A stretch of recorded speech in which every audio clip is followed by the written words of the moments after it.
Alright. Let's see. I never know. Uh-oh. Oh, there we go. Okay, it worked. Yeah, I'm eating as well, so... Going to start playing Siralim. At some point here. Right now, this is more like an eat-together stream.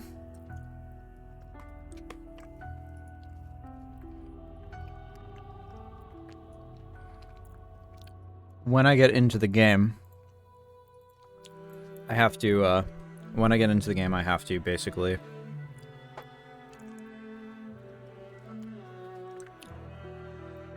organize my team a little bit, and then, mess with some of the random dungeons, I think.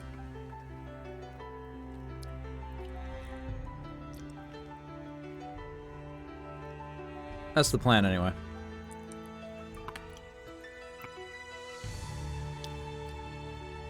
There's some dramatic-ass music. There's a lot of monsters on this title screen, too. I am pretty interested in, there we go. Turn the music down just a little bit. I am pretty damn interested in getting that owl wizard up on the top right. I'm just gonna be eating like a barbarian.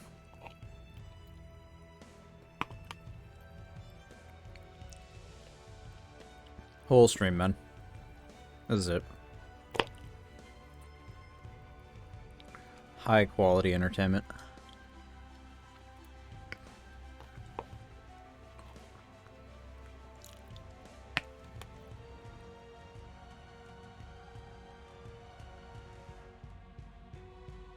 One thing that I do remember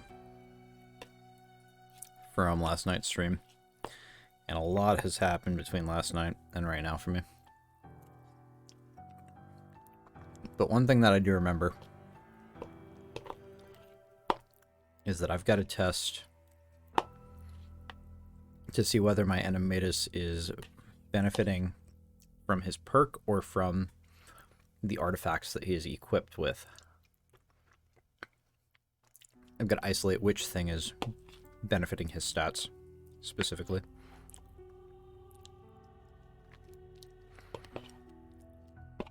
We are going to make a big boy animatus.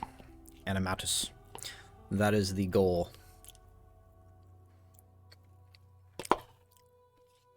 I am going to rename that thing Biggest Dickus.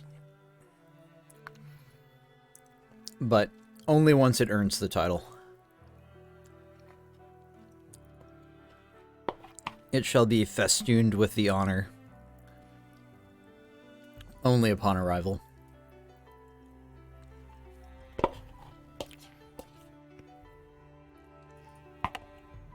Alright. That's about all there was to that snack. I guess it's time to do the thing. This is much more comfortable on controller, so let's get the controller going on again. Alright, we're gonna continue. Alright, what are we doing? Oh yeah, I'm a little lizard man now. Much less epic. A little cuter. I kind of like the dissonance. Got this big badass animatus, and I'm just like a cute little lizard guy. All right, we have our project already. There are definitely some real synergy. I have some real synergy available to me. This creature has mending and leeching, and this creature receives 100% more healing from all sources. So that would be, I guess leeching is probably a source of healing, and mending is also a source of healing, so... if I remember correctly, gotta remember how to navigate these menus. Mending recovers, they both read recovery, so I'm guessing that recovery is a form of healing. So...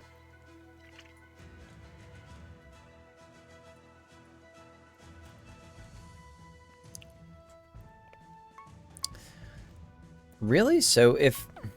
Does that mean that guy gains 60% health at the start of every... Like, 60% of his total health at the start of every turn? Is that real? That actually seems a little busted.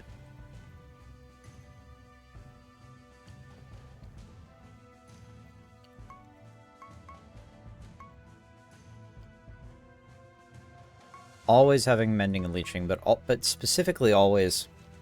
specifically always gaining at the start of every turn 60% of your total. After your creatures are healed, they gain a random buff. This trait does not stack. That works pretty well with this guy.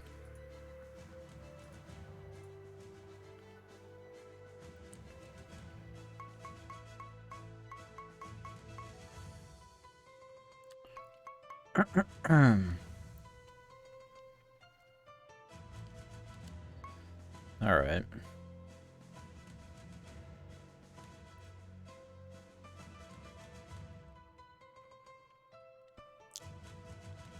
So the innate trait here is Song of Alacrity. All of your creatures benefit from speed for the purpose of their attacks, which might be pretty cool for my animatus, actually. Might be cool.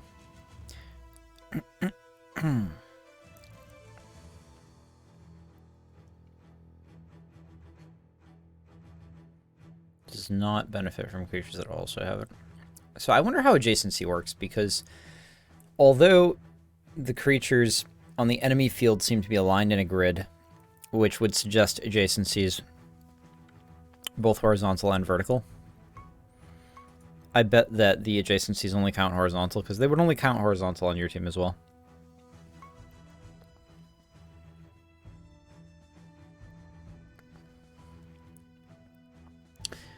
This guy seems like he probably does a crap ton of damage if you just put a shit ton of health on him.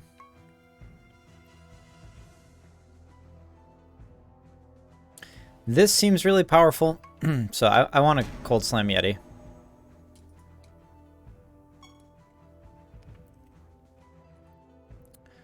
I already have my Ent. The Ent seems to be, like, I may as well just keep the one I've got, right?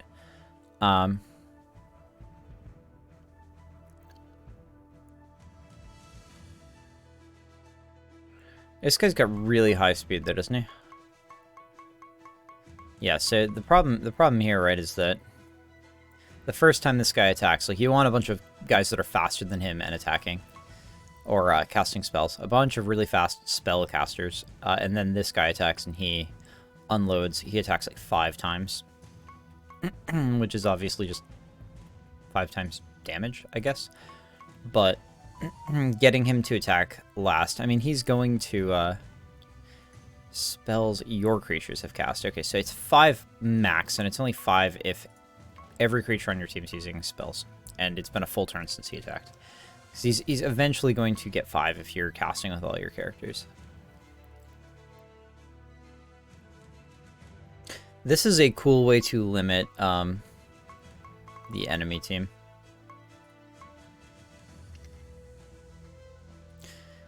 I would say this guy has cool synergy with the Ent, but actually he does what he does regardless of the Ent, unfortunately, so nothing really important there. So inflict Cursed, and Cursed causes them to take 50% more damage, if I remember correctly.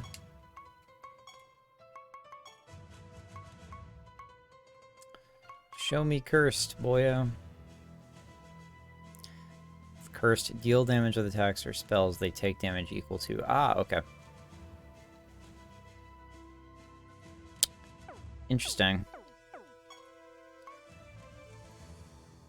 The fact that his attacks just deal straight up 75% more damage, though, is kind of monstrous, honestly. After your creatures are healed, they gain a random buff. Now, see, this is, like, very obvious. So we want one of these guys, for sure. Because this guy and the Ent have really, really ridiculously powerful synergy.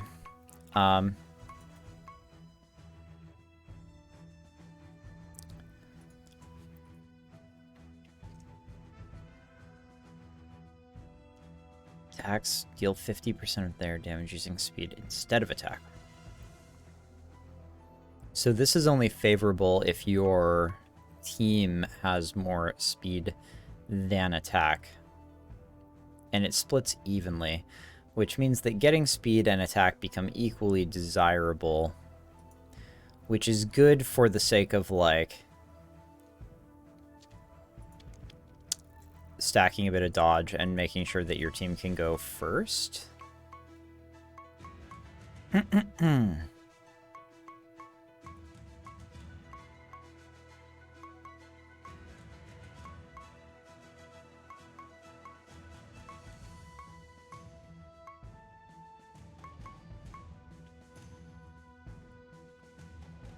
Like I said, this guy seems really good, but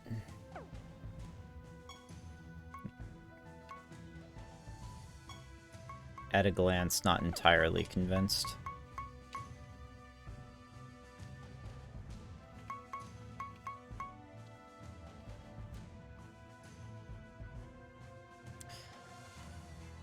This is fine. This is an analytical Ent. He's already got a staff.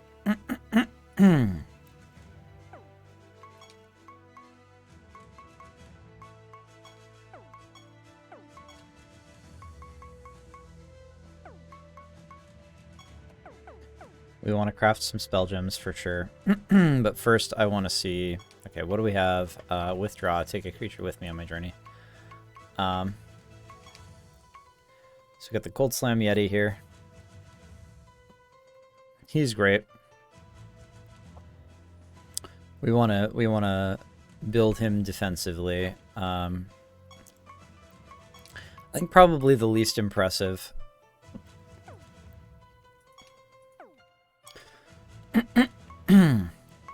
The least impressive character I've got is, like, the least impressive monster has to be this guy right here. It is cool that he limits enemy attacks to 1 per turn, but I'd hazard a guess and say that that is probably not as powerful as some of the other stuff that I could potentially be doing. We'll unequip his artifact. We will deposit him. And who is the other guy that's going to go, basically? What is your trait? After this creature attacks, it resurrects a random ally. See, actually, just don't think that that's very valuable at all right now. How about you? This thing actually, your creature's first 3 non-ethereal damaging spells each have a 20% chance to be cast automatically at the start of battle. This trait does not stack. Now, see, that's really, really interesting, because I think there's got to be some kind of way to, like, increase that chance or something. But anyway, so we are going to keep that guy. We've got a bunch, basically we're gonna stack up a bunch of, at the moment, because this is really, I don't want to do a whole ton of, I'm not trying to do a ton of deep theory crafting at the moment. I'm basically just trying to, wow, it sounds like I put those guys into a meat grinder when I deposit them into the menagerie. But anyway, yeah, between the Ancient Spirit and the Cold Slime Yeti, I think basically, right?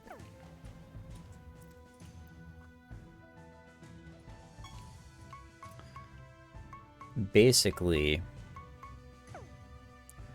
my party is going to be, like, these party-wide buffs are really good. Let's see. This guy says that as long as we're all healing each turn, every heal drops a random buff, which is fantastic. Now this guy can potentially freeze the entire enemy team on turn 1. It's just a coin flip. And I get to provoke with him, which means that I can just build him so that he's defensible. And if I remember correctly, I've got a perk that does something like causes my animatus to tank for some character, right? Let's see.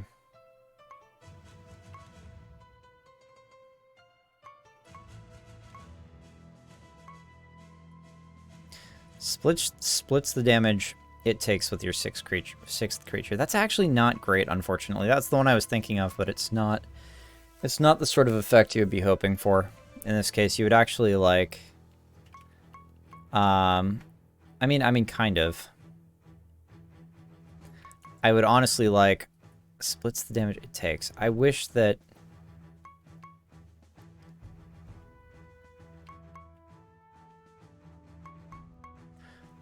it could take damage for another creature is what I wish. After your creatures gain a buff, your animatus gains that buff as well. Now see, this is really good with what I've currently got going on.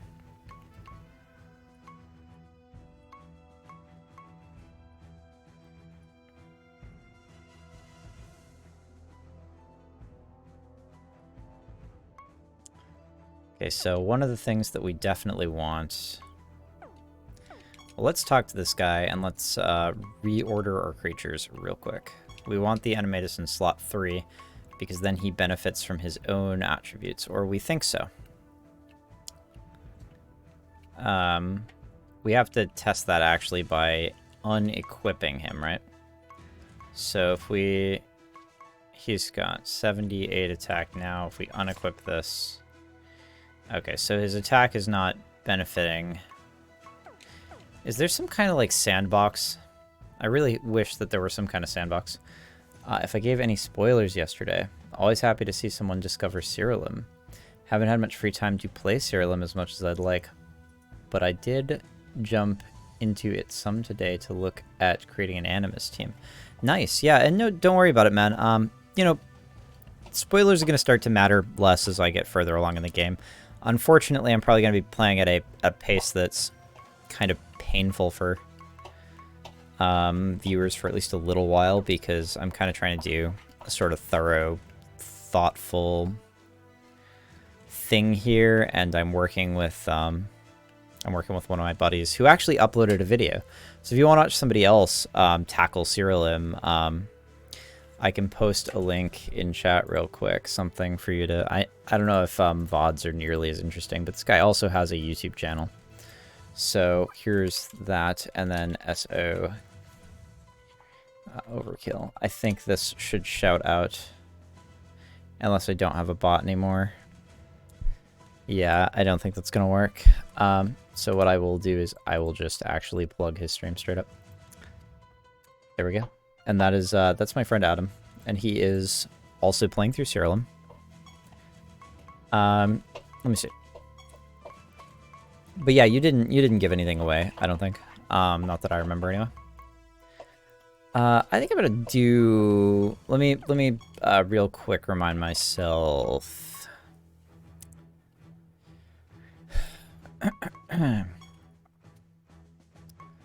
How does Codex game information combat provoking? 100% chance to be targeted by enemies' attacks and spells. In addition, 35% less defense. Okay, so I don't know whether to put a health item, like I don't know whether to put a health artifact or a helmet or a shield on him. We're gonna make a helmet. We're gonna go ahead and upgrade the helmet. And maybe see if we can't put some stuff on it. Defense, there we go. Attack and speed, int defense. Like, health defense would be awesome, right?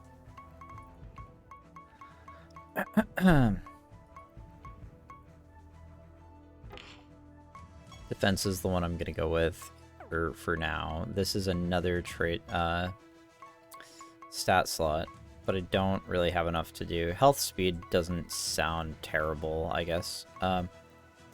Especially because it means that I will be able to, yeah, we'll just go health. There we go. So if I shove this onto my Yeti here, he should get, I mean, he's not going to get all that much more health right away. It doesn't reflect those stats, I see. Yeah, that's right. So he gets those on, at combat start, which I kind of wish that it did it some other way. Honestly, I kind of wish that you saw their stats reflected right away. This way it makes it kind of clunky. You have to actually hold a lot of what's going on with your creature's stats in your head. I'm really curious to know. I guess we can do some napkin. It doesn't even have to be napkin math. I can go ahead and use the calculator. Let's see. So this guy has a sword. There we go.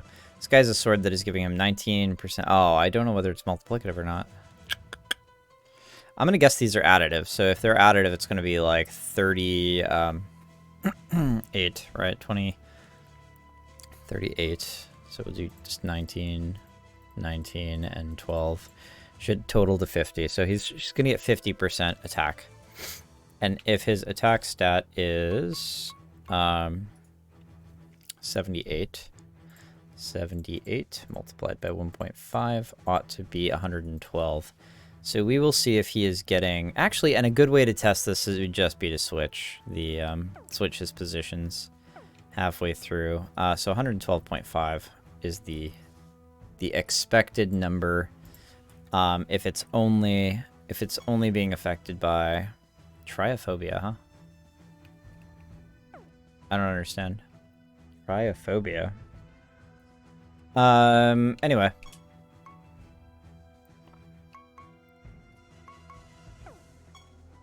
Do I have any creatures that aren't aren't equipped right now? There we go. This guy. And this guy probably is another one that wants like a staff or something like that. I mean, I don't know that for sure at the moment, to be frank, but we're gonna go ahead and assume. We'll do an unfortunate thing, and we will make an assumption. Yikes.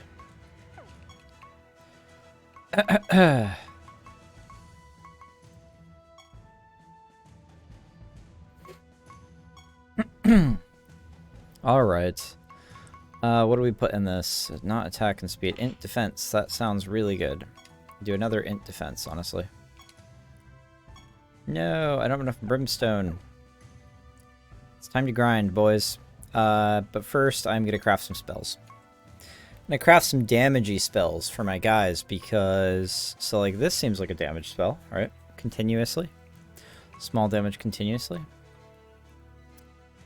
Let's go ahead and... craft just a couple of damage spells so that my fox is actually doing something.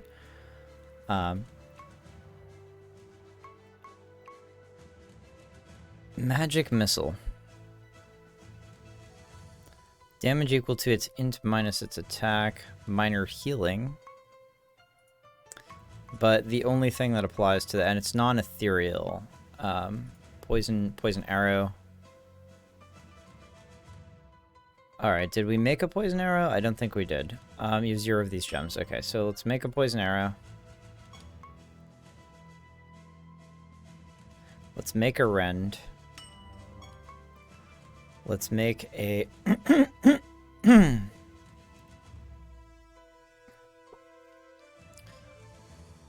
Let's make a shock.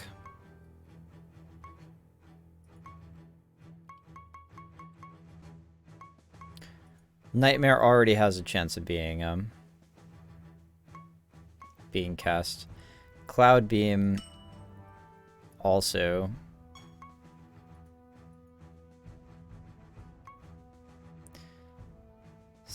Also meets this requirement.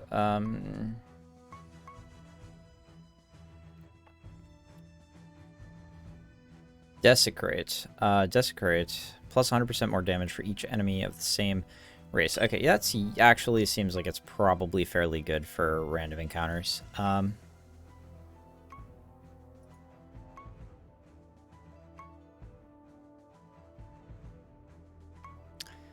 We'll also go Magic Missile.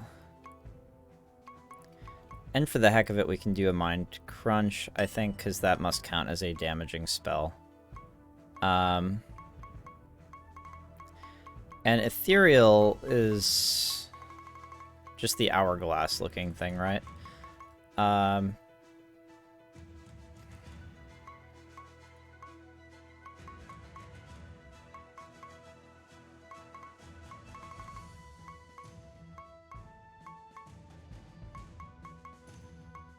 So I don't actually have any ethereal spells, so I don't have to worry about that. Chastise actually works. Target takes a small amount of damage. Cool. Yeah, we can get that as well. I'm basically just trying to get a spread of damagey, like damage-ish spells, right?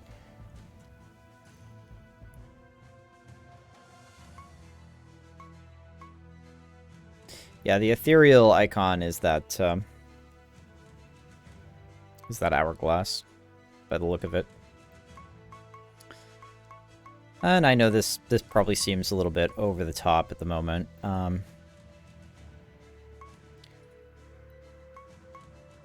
Probably unnecessary. I could even make like one more of each, right? Like I could put a nightmare on somebody else, poison arrow, rend, shock, chastise, cloud beam. Oh, I don't have enough crystal now. See, I ran myself out of crystal. Cool. Okay, so yeah, that's basically what I wanted to do anyway. And so now, we go down to manage skill gems, and so this guy we can give him... Okay, they're very restricted by type. So do chastise, cloud beam. This guy can learn magic missile and mind crunch. This guy can learn poison arrow or shock. Constriction doesn't deal damage, antidote doesn't deal damage, but I like both of them. Poison arrow, however, he can learn. What about this guy? Desecrate and nightmare. Okay, so they're specifically restricted to what spells they can learn by type, which is not something I knew until now.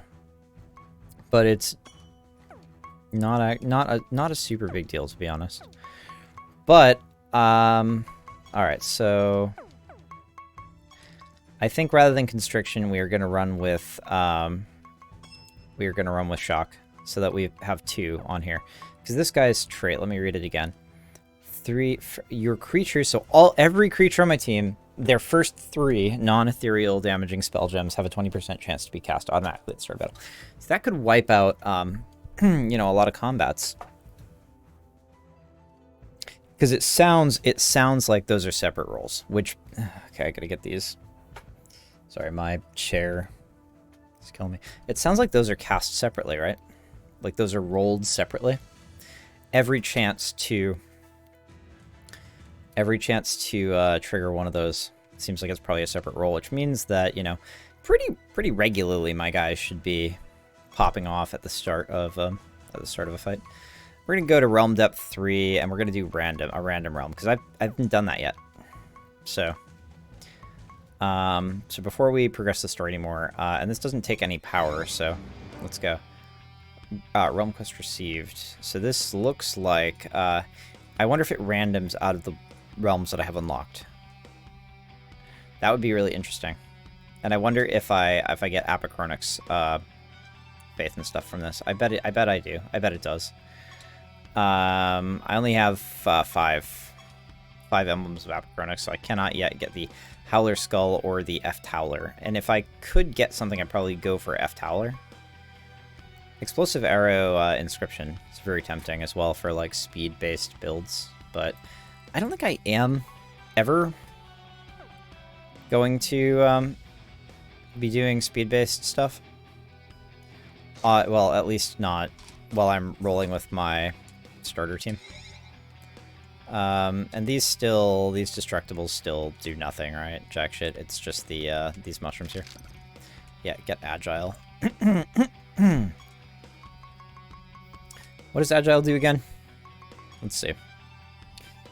Additional independent chance to dodge attacks. That's nice. So there we go. Yeah, check that out. We got some casts right off the bat. Really, really nice. Okay, it does not seem like my turbo held, so we can... There we go. My character should be strong enough, like well strong enough to just auto these fights.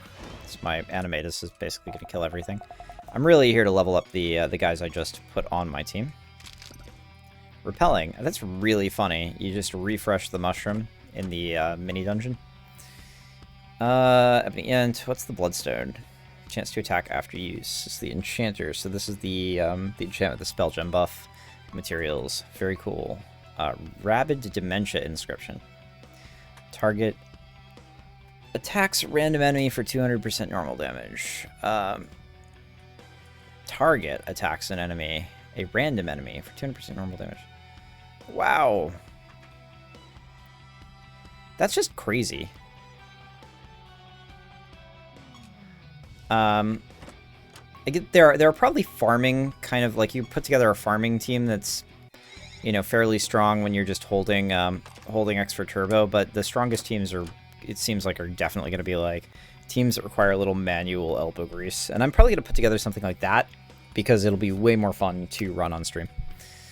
Although I'm kind of inclined to build the auto teams myself. Let's see, Decoration, Holiday Wreath. We still got holiday stuff going on. Places decoration in your castle. Cool. And then otherwise it's just materials. Nice. Yeah, see those, So out of curiosity, this is actually something I should definitely check, right? How are my charges doing? Okay, that's cool. That's very good to know.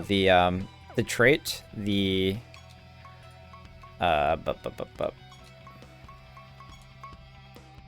Terravolt's trait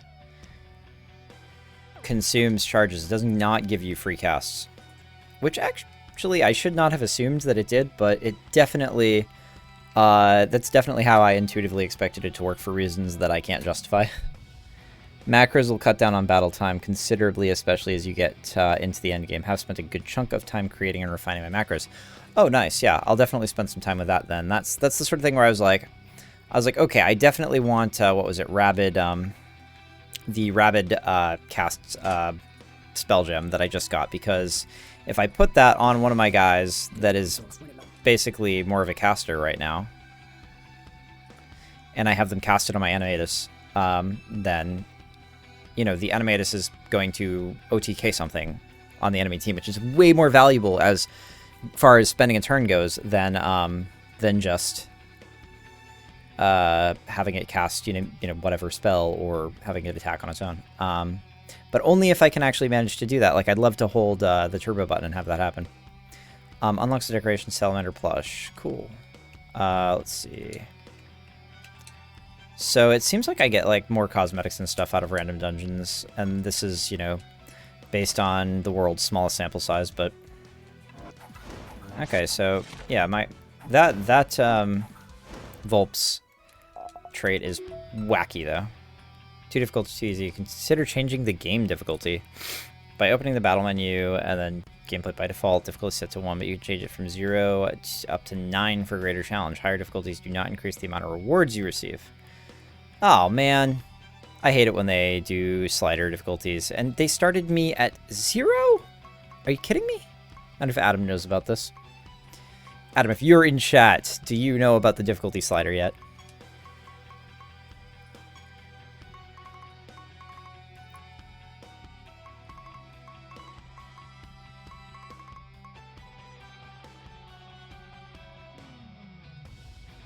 Oh, I'd like that. Double movement speed.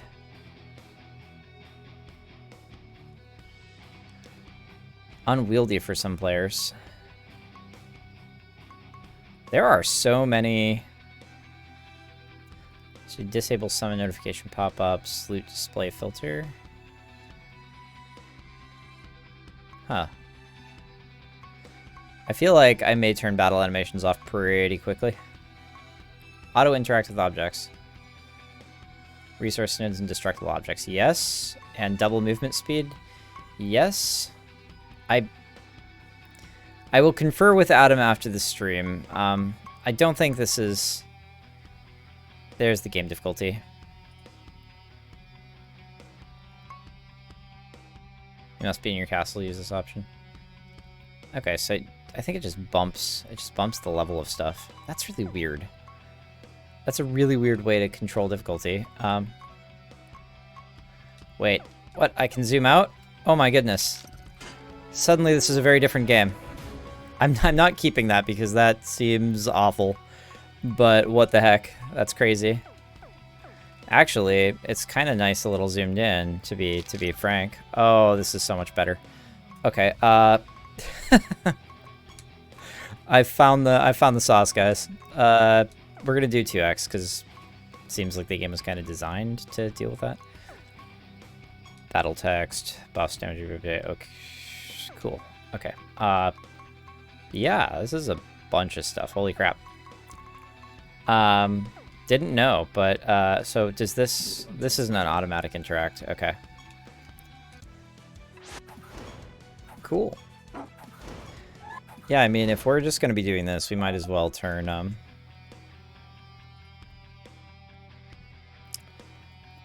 we might as well just turn battle animations off. I'm gonna have to work with some macros here pretty soon.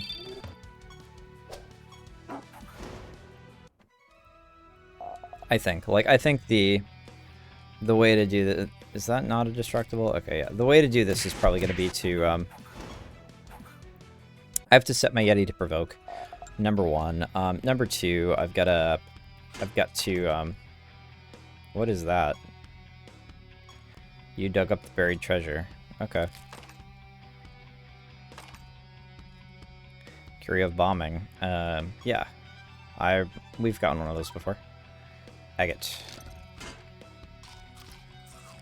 Okay. Red amber. Purple amber. We're probably going to try to run this game a little more efficiently. I'm actually not going to keep this speed on for the moment because I feel like Adam may have a different opinion on whether or not we should run that. So I'm gonna go ahead and turn this off until I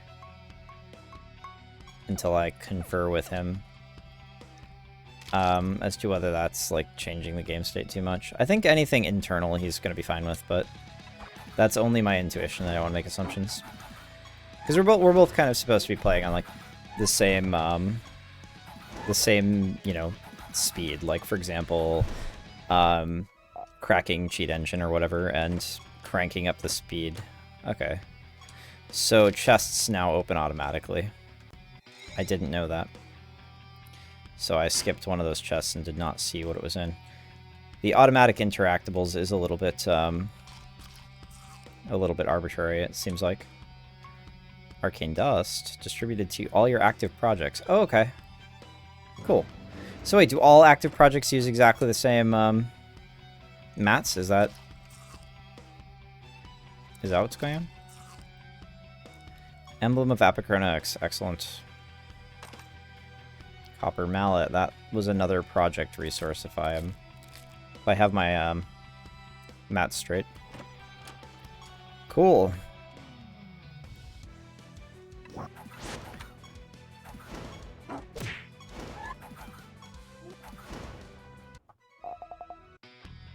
Okay, these guys are dead.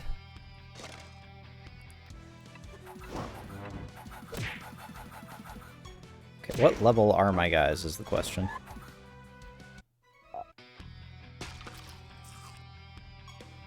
Crystal. So that's some spell gem shits.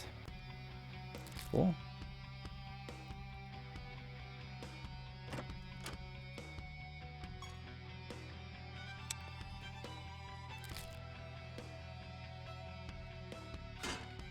Yeah, honestly, the double movement speed is actually a little bit fast. It is actually difficult to control. They're not lying. Normally games err on the side of like overcautious with prescriptions like that. So they're both level 3. Yeah, it's kind of difficult to I should have actually looked at whatever that book was. Kind of difficult to grind on mobs that are your level. Like once your creatures are caught up,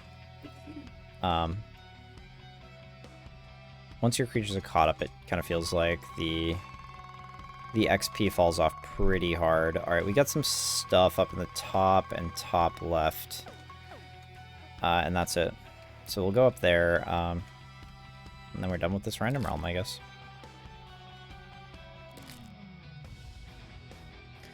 And how are we doing on time? 4:37. I've got until 6. Until that timer says 6. And then some, actually, because... No, actually... No. I've got until that timer says 6, pretty much. So, we'll see if we can get some stuff done. See how much we can do. Alright. Time to go back to the base. Teleport back to Siralim. One of the things we want to do here is... So actually the first thing I want to test. First thing is, okay, craft, create a new spell gem. Where's that? Rabid Dementia. Okay, Rabid Dementia. This is more amusing to me than it should be because I actually care. I'm the caretaker, the primary caretaker for my grandfather who has dementia, and it's pretty severely progressed. So I would say... If you were being disrespectful, cheeky, and hyperbolic, you could call his condition rapid dementia. All right. So what does that little magic sign mean? Because I know I put that on some like. Let's build this. And who can use this? Is it possible? Is it just the Yeti? Or yeah, so can the Yeti use this? The Yeti can use Rabid Dementia.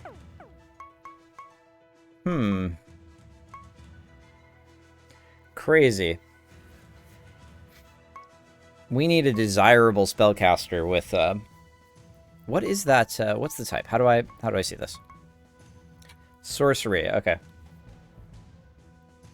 Sorcery type mob. We need a sorcery type mob that we want to put on the team.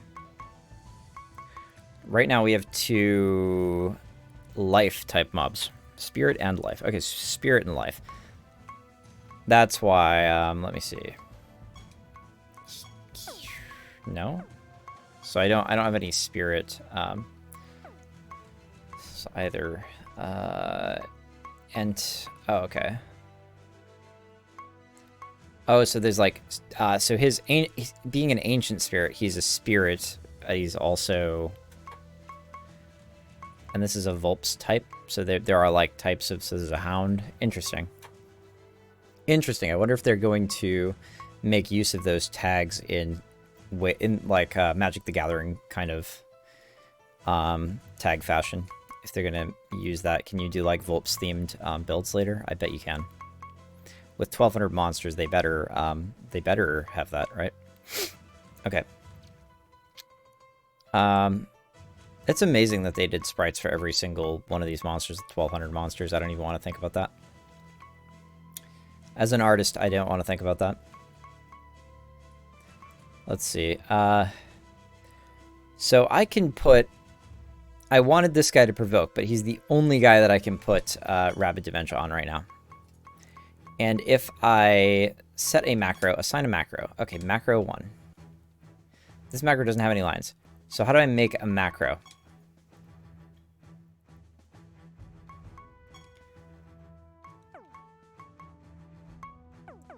Where's my macro?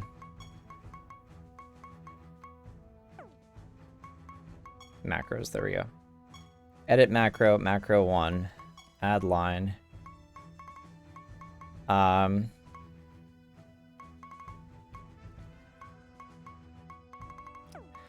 this is really cool, actually.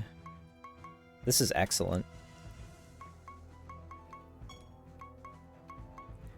If this creature, if any enemy, if ally 3. Oh, this is so cool. This is actually the shit. I'm in.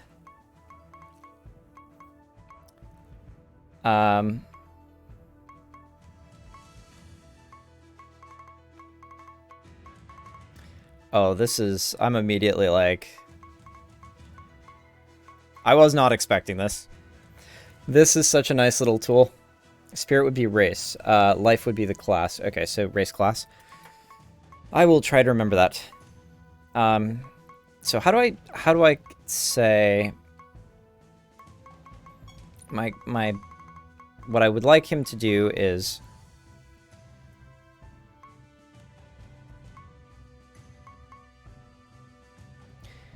If ally 6 can provoke, then provoke. So how does provoke work? If I provoke, can I then not provoke again?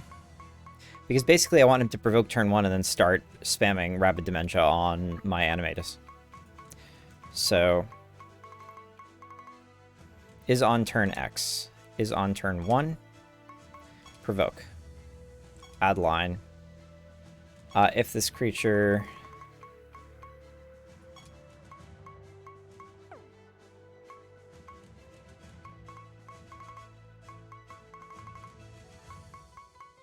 is not on turn 1. Cast Rabid Dementia on... Not a random ally. If this creature... on that creature. If this creature is not on turn 1, cast Rabid Dementia on that creature.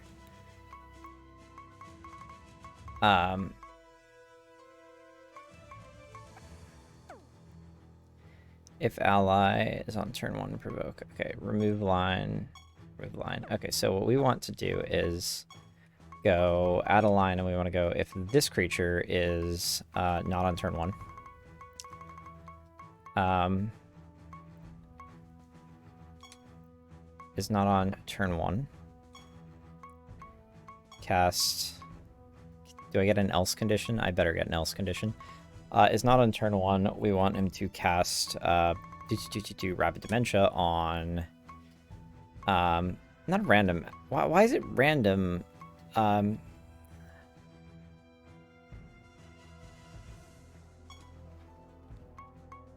do I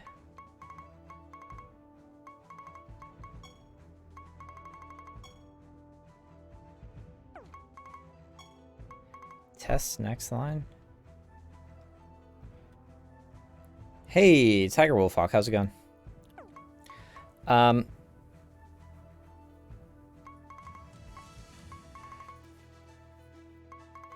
Can I not target it? I must be able to target a specific enemy. I'm definitely...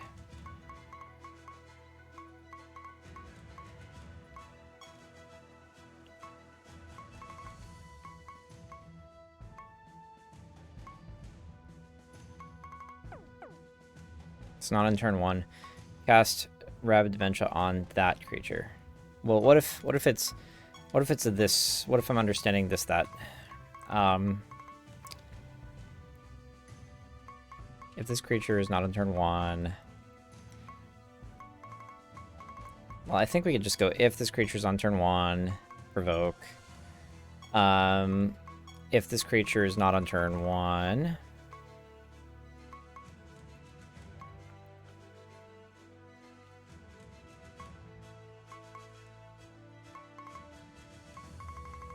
Hold on, where did it go? Is not on turn 1. Cast Rabid Dementia. At least it's easy to remember Rabid Dementia. On this creature. Is that this creature? I don't want him to cast it on himself.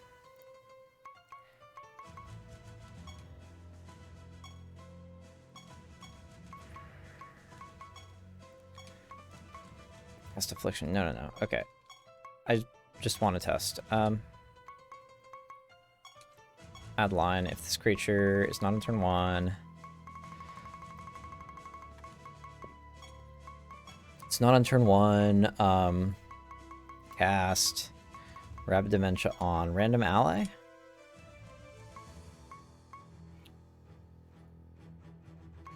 Does Rabid Dementia just target a random enemy? Did I misunderstand? Maybe that's what's happening. Let's look at this real quick. Traits, spell gem. No, you get to target it, so what in the hell? Why can't I target a specific ally?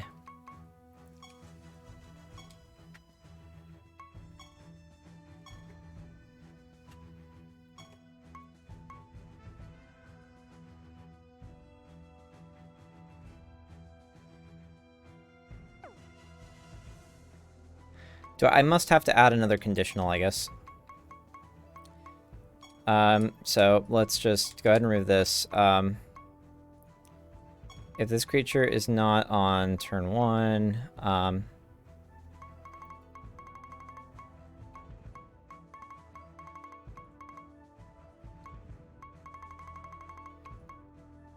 if this creature's on turn 1, what I want to do is provoke. If this creature is not on turn 1,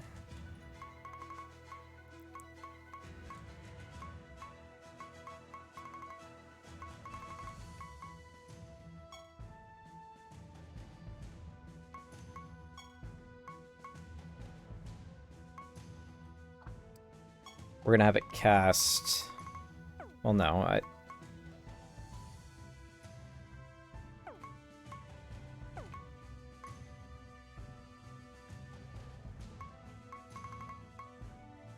it just seems like that it is not on turn does not allow for, like, the sort of specificity that I want.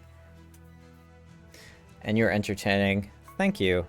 I try. I don't feel like I'm being especially entertaining right now. I'm kind of just trying to wrap my head around the options available to me in the macro, construction here.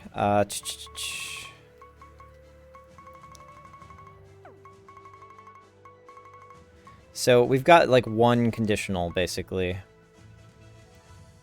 So, and then I guess...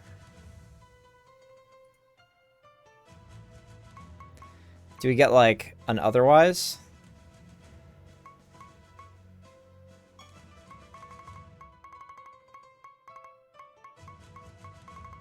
Like, what if both conditions are met? Like, what?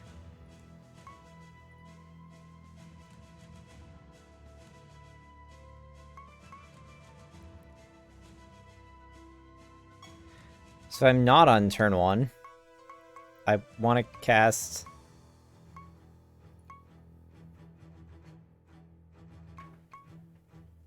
If... Okay, yeah, there we go. So what I want is test next line. If an ally is...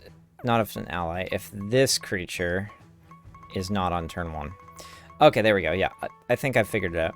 If this creature's not on turn 1, we want to test next line.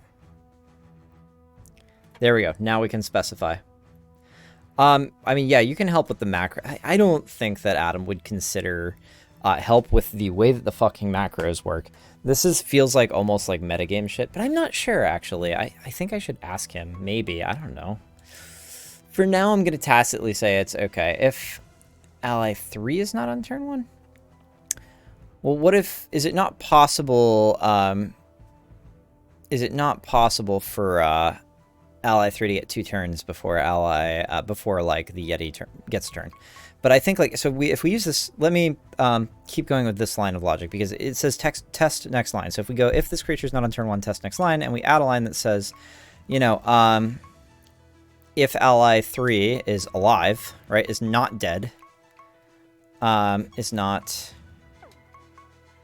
dead, there's an is dead, so there has to be an is not dead. Right? Is not provoking.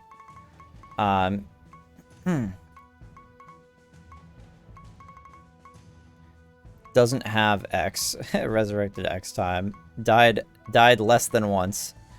Has greater than X health. There we go.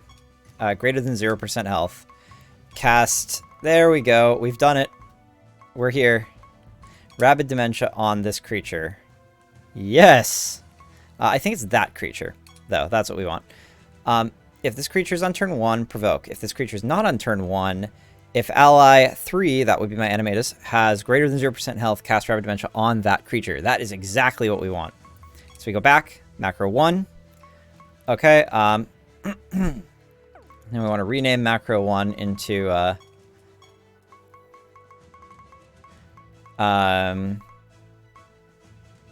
actually, you know what? I'm okay with... I don't need uh-oh. I can't just cancel. I'm just gonna rename this macro 1 for now. I feel silly for having gotten in here, but I don't think it's worth doing descriptive names at this time, if that makes sense. These are gonna change so regularly for now that there's just no reason. Anyway, this is awesome, because what this means is that I can have my Yeti is going to and how many charges does that have? That's awesome. Come on, really? How many charges? Let's see. It's gotta have like 2 charges. 20 charges? That's crazy. You got to be shitting me. Okay, well, yeah, that seems great. So what we do is we set this guy to strategy macro, and it should yep, we assign the macro, and the macro is macro 1. Crazy. Okay. That's awesome. And then, yeah, that's just fantastic. That's the best thing. Okay, so this guy's got some, and we were just gonna have this guy strategy cast, and this guy also probably strategy cast. I don't, although I want to reorder these spell gems now. So probably it just walks down the list, which means that what I have to do is I put a poison arrow here, and then I put a shock here. Actually, shock's probably the better one to put up top. And then we poison arrow, and then we antidote. Yes, yes, yes. All right. I'm pretty happy about that, man. I am super, super enthusiastic about the macros, because it means that like you can turbo battle, but you also basically can set up the logic that defines your creatures behaving the way that you want. So that guy's gonna cast. This guy's gonna cast. This dude has a bunch of int and should probably also be casting, even though he's got a sword right now, that guy can attack, I guess. As his as our Terravolp stats diverge away from being like any kind. No, he has such low attack. It's actually terrible. Fine, let's de-equip the sword, give him staff. Make it cast, you know.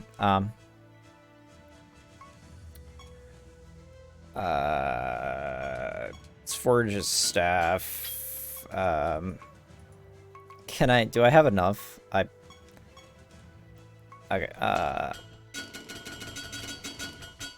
oh, they have different icons for each tier of staff. Like, for each, I don't know what you call it, echelon of staff, where it's got, like, you know, the first 10 tiers are a certain bracket, and then it gets a super upgrade or whatever.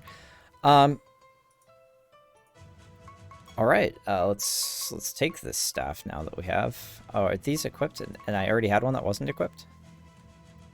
So not equipped somehow?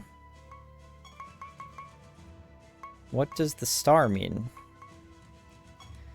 Okay, yeah. One of them just wasn't equipped, so we'll equip the little staff to that guy, and we'll equip the big staff to that guy. And now they are all decked out, basically. Yeah, that should work way, way better. Alright, we're gonna go do another random dungeon of a slightly higher depth, I guess. Just to see how this works. I should be able to roll the ice zone, but I haven't yet. Let's see how this works.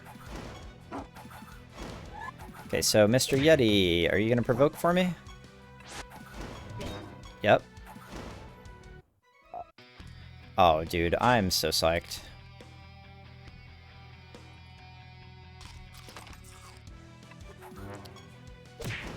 Alright.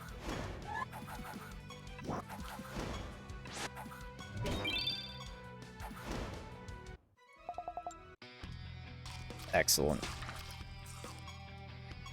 Thank you for telling me about macros. Like, I don't think there's anything... I saw macros. I did not think to explore them. Thank you for encouraging me to explore them. That's very helpful. Alright.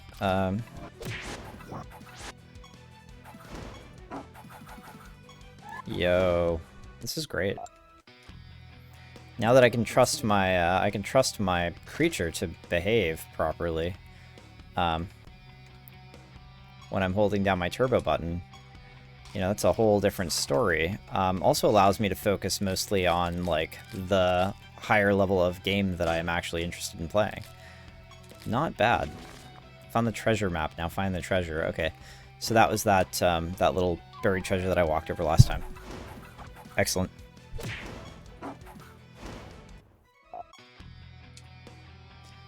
All right. No,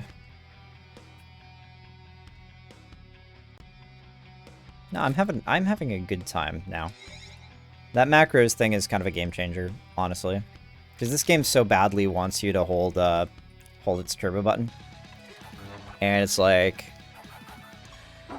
you know, that would like make it into a non-game or polarize it in the direction of certain strategies without the macro. The moment that you introduce a macro, like a macro creation toolkit, that completely reorganizes the potential strategies for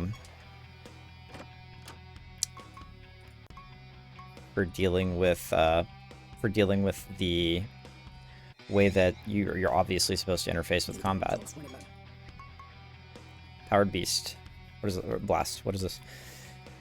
Small amount of damage or a massive amount of damage if the target is the same class as the caster. I think there's a spell that lets you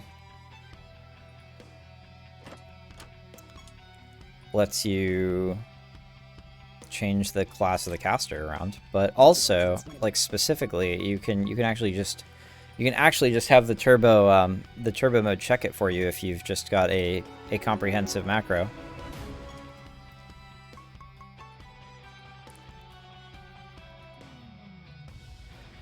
Handcuffs is an artifact trait slot. After the creature attacks an enemy with stone? Wait, what? An enemy with stone. Okay. So I'm assuming that the it in this sentence, it really should say that creature. But I think it means that creature. Which means anytime you attack a creature with stone on it, that creature has a 30% chance to die, which seems crazy. Insta-kills are very, very cool.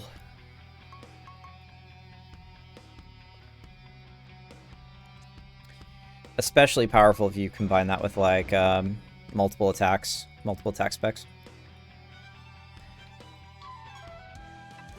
Okay, and I can see my Apochronics favor now, which is nice.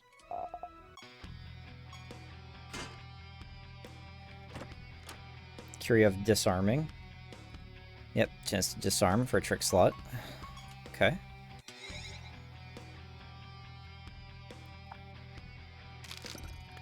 Berserk.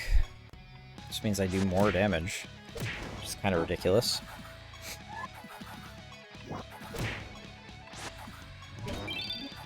I bet battles are going to get really tough eventually, and I'm kind of excited for it, honestly. I thought, you know, it's weird because this game does so many things that kind of force you into a lower expectation mindset where you're like, okay, it kind of looks like it was made in Game Maker. It's definitely using like a crap ton of assets. It's kind of got a cheap look to it, like overall, and it's borrowed so many conventions, full stop. Like the entire turn-based RPG format just takes it full stop, and then it's got these really large numbers at the start of the game. Like the resources that it's handing you are just in the thousands, like straight away.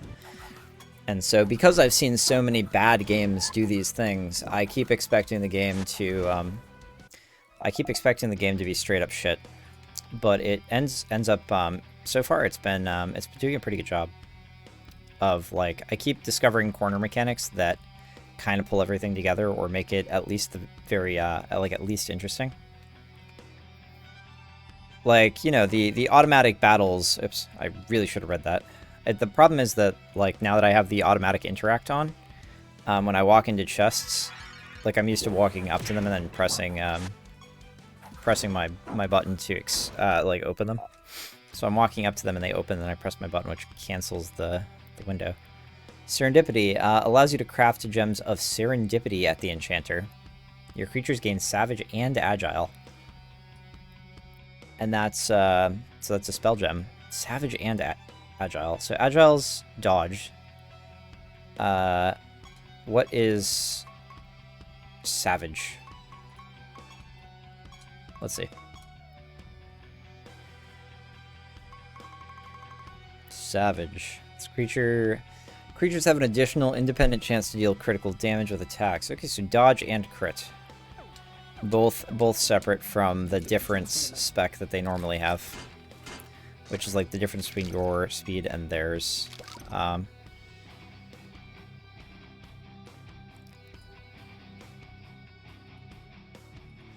Aquamarine is actually way better than I initially thought it was, because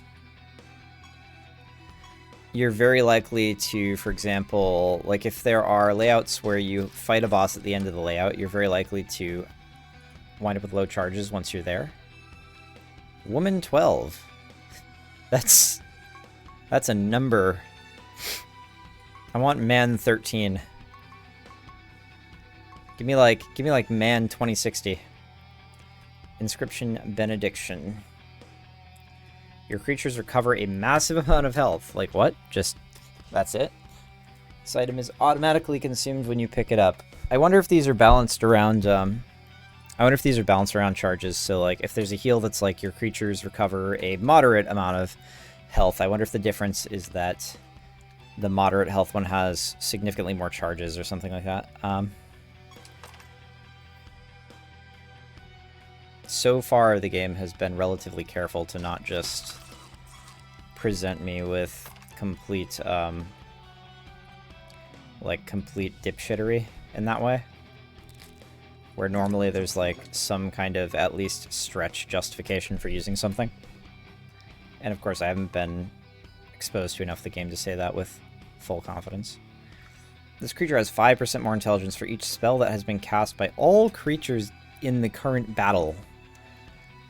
What? That seems... like, question number one, is this multiplicative per cast? It's like, are we talking like times 1.05 every single time that it's cast? And like number two, this seems like it works so well with the Volps trait that I have going on, where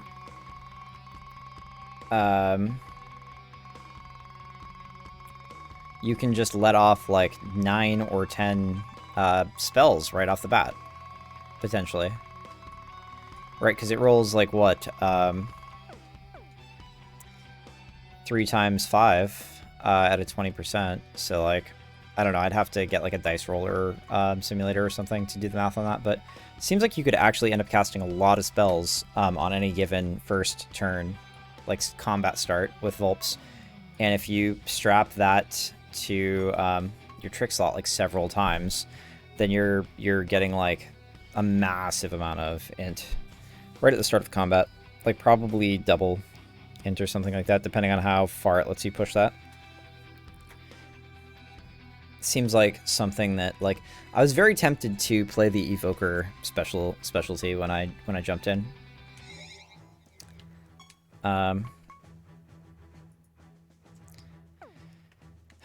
So how's my project going? Like, now that I've done two random dungeons, so I thought projects was in the first tier, but I guess not. Am I missing it? I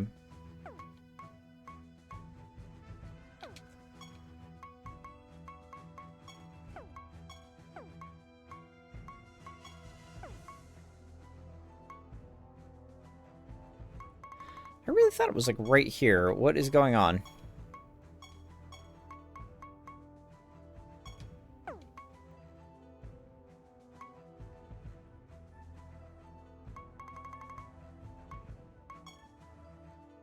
Oh, there it is. It was one tier lower. Okay, so I just need the copper ingots. That is the last part. I need a lot of them still. 22. It's a little disappointing. There's no way to balance your RNG. See if you have any messages. No messages. 25% greater chance to find Netherstone still. Okay. Yeah, I guess we could probably progress the story a bit. My team is probably considerably stronger than it was. Caustic Reactor. I mean, we could do one level 6 random realm, I guess, if we want to. It keeps randoming Apochronics. Yeah, there we go. It's just the Apochronics. It's a Blood Grove every time. I mean, I just flipped heads 3 times in a row, right? It's not that crazy.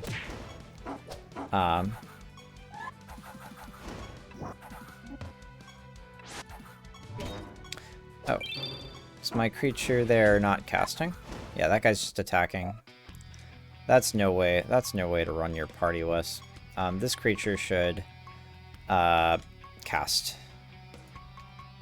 Let me make sure. Yeah, chastise. So just chastise every turn, which should do considerably more. It's like based on int. Okay.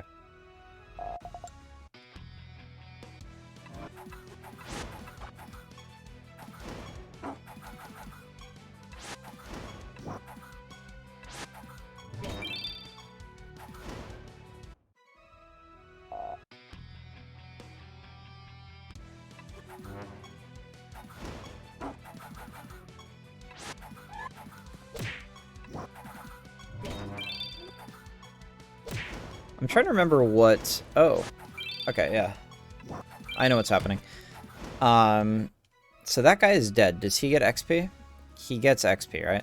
Yes, he does. Excellent. Good to know. I realized I'd never checked that. Summon Famine.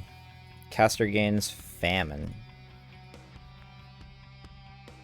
Famine. Does that... Famine sounds like it probably affects spell charges somehow. So I want to know what it does. Come on. Famine. After Famine's master attacks, it decreases the target's maximum health by an amount equal to 30% of the damage dealt. So is that like any time I attack because I'm the master as the player? Or what?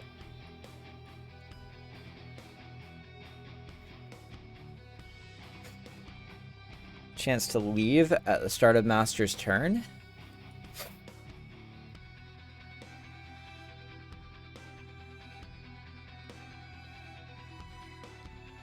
Huh. That's really... And so they could just leave your party? That's crazy. Who would use that?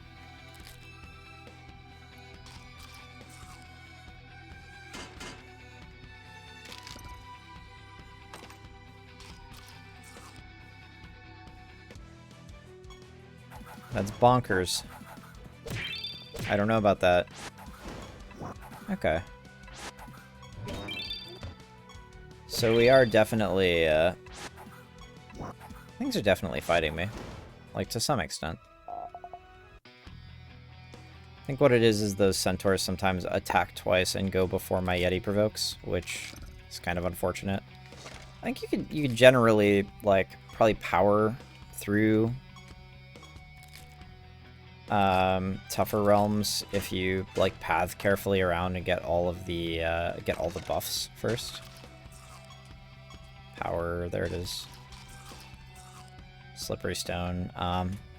Creatures an increased chance to dodge. Now, I want to know how much. It probably tells you after you have allocated it to the socket, but that's really kind of frustrating.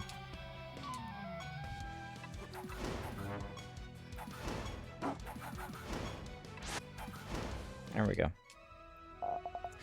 So what I find weird is that Direwolves does not count as another attack, seemingly, because those satyrs, the trait of those satyrs should have prevented my Direwolf attacks from going off, but they were not, so like my Direwolf attacks seem to still be going off.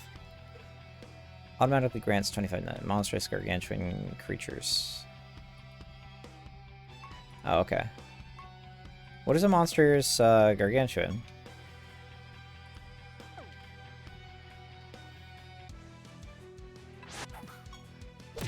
I forget what, like, I don't know if I've seen one yet. Or is that just a type or something?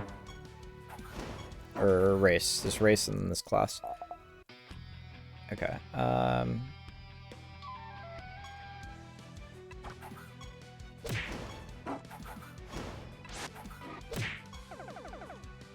Oh! We finally hit the limit on my guy's ability to cast. You completed the Realm Quest. 200 favor with Apochronics and earned some treasure. Blessing unlocked. 50% treasure golem spawn chance. Excuse me? Come again? Creature has a chance to gain arcane when it deals damage with attacks or spells. I'm seeing so much stuff that would have been way more exciting if I had gone with the Evoker spell class. The big creature with the castle on its head in the Frost Caverns is a gargantuan. Oh! Okay. Yeah, it's going to be kind of hard to keep all of these creatures in my head and whatnot. Obviously, 1,200 creatures. I know nobody is expecting a feat of, like, Olympic mnemonics from me, but I'm going to feel dumb every time I fail to remember. And I'm going to fail to remember a lot. Just fair warning. So, I still only have 8 gems. So wait, I can get 1,000... Wait, how much? 150, okay. Spend 1,000, get 150. I don't know about that, Chief. I don't know if that's a good... Achievement earned out of batteries. Yeah, that's probably, for me, running out of charges for the first time.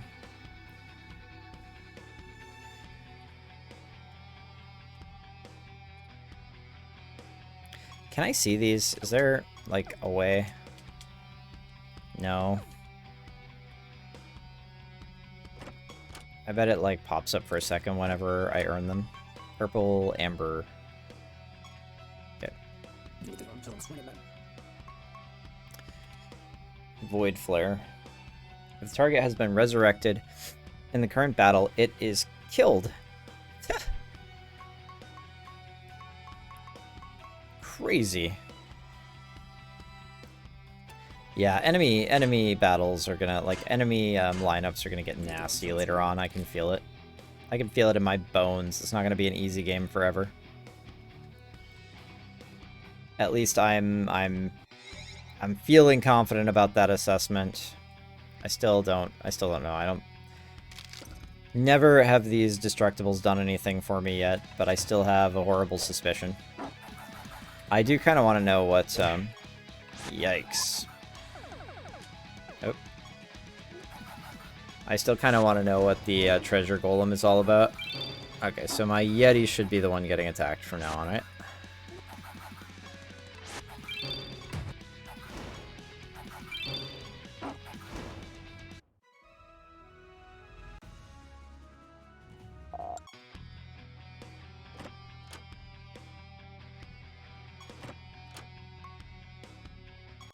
Okay. Repelling. I wonder what the limit is on, like, field buffs that you can get from the god. Because you can, like, respawn those mushrooms pretty hard. I guess that's actually just doing it optimally as you run in there and then you kill the boss, refresh the mushroom, get another buff, you know?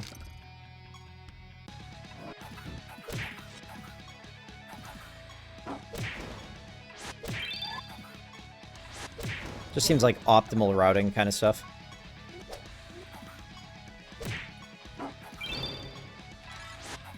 The assessment is correct. Difficulty definitely ramps up, especially if you bump up the Realm Insanity. Oh, I will. So, is there any kind of limit to Realm Insanity? You run it at like 100%? This game feels open enough that it feels like basically if I want to win with a given strategy, I can probably make that strategy insane enough.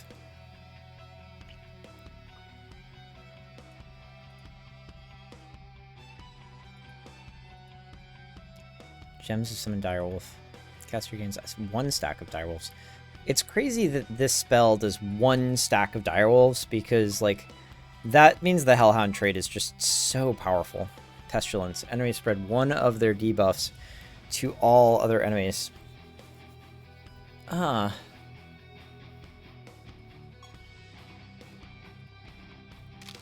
There have got to be ways to augment those spells to make them more impressive. I wonder what the insanity goes to. I guess that might be a spoiler, actually. But, I don't know if I... Again, I don't know what kind of spoilers are the bad kind. Adam made it sound like... Really, it was stuff where, like... If it was going to, like, spoil us on a system or something like that. But I guess that would be kind of a system-level spoiler. Yeah, on second thought, if you haven't already typed it in or whatever, don't tell me how much the insanity goes up to. Because I think that's exactly the wrong kind of spoiler, maybe. I'll have to confer with him to see what sort of spoilers. I don't think that would in any way change the way that I'm approaching the game.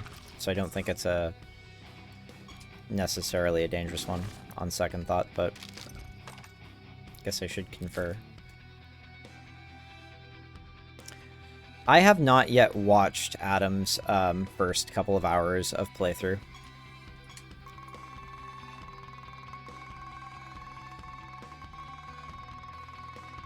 I really wish that I could see the entire realm at one shot. I feel like the minimap should allow me to zoom out somehow, but it... Oh, there it is. Wait, what? Is there... I really wish there was a button to zoom out on this minimap. It just feels really dumb that it's not just zoomed out by default.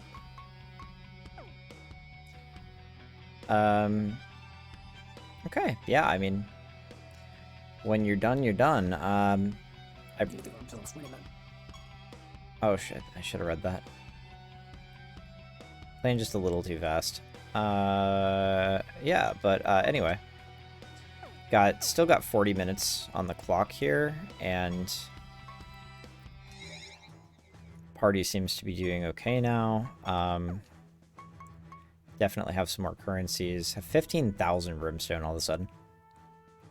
I wonder if you can farm a particular currency. I followed him on Twitch and subbed to his YouTube. We'll catch his first Siralim vid tomorrow. Nice. I haven't watched it. I'm interested though. Adam is an old hat Dragon Warrior Monsters player. He has got a lot of experience playing games like this. And he will probably bring it, and his run will be fun to watch, and the way he approaches the game will probably be very different from the way that I approach the game. Because I come from like a very different set of home genre stuff, and also like I'm a huge memer, and Adam will probably pick something actually good and try to do it. And so we're gonna have a very different experience, probably, you know, blasting through the story and stuff like that. And that's the whole point of doing this. It's like looking at those differences and discussing the game from a different perspectives. Okay, what can I do here? I want to fill out a couple of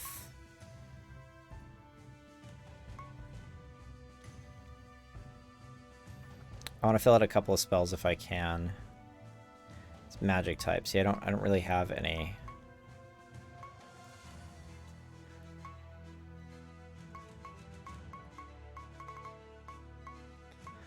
I assume that, you know, like a lot of what's going to happen here is that like eventually I'm going to have so much in the way of resources that this is not going to be like an especially scarce thing, and I'm going to be able to just kit out, you know, whoever I want. But, you know, then when I really want to invest, I'm going to invest in the augments. Feels likely to be the sort of thing that is going to happen. I'm actually just going to keep blasting through as long as I can, I think. We are going to go to the new realm now. What in the hell? Looks very weird. Oh, and we have a new soundtrack. Well, let's see what these enemies do. Fire Salamander.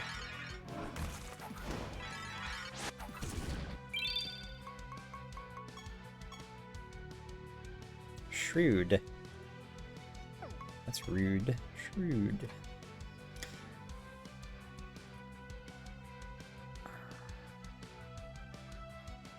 After your creatures provoke, they are killed. And your other creatures gain 20% of their attack, int, defense, and speed. Alright. Well, we found it.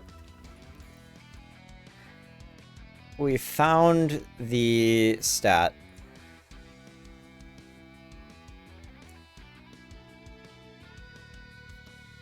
What is this? That's definitely the way to, Maniac, Mutant, Chaos Maniac.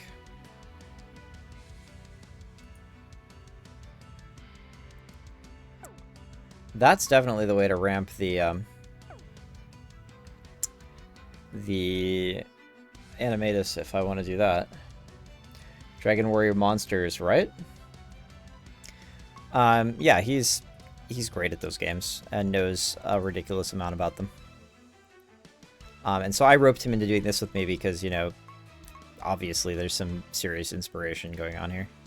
Contamination. This creature's attacks deal 75% more damage and afflict poisoned. That's interesting. What's Demon's Judgment? I wish I knew what that did. Before your other creatures die, they cast one of their spells at random. This trait does not stack.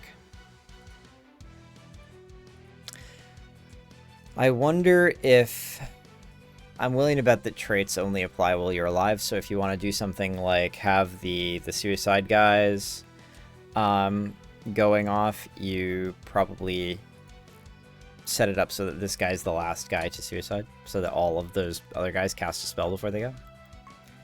Oh man, there's a lot. There's a lot here. So let's kill that guy first, I guess.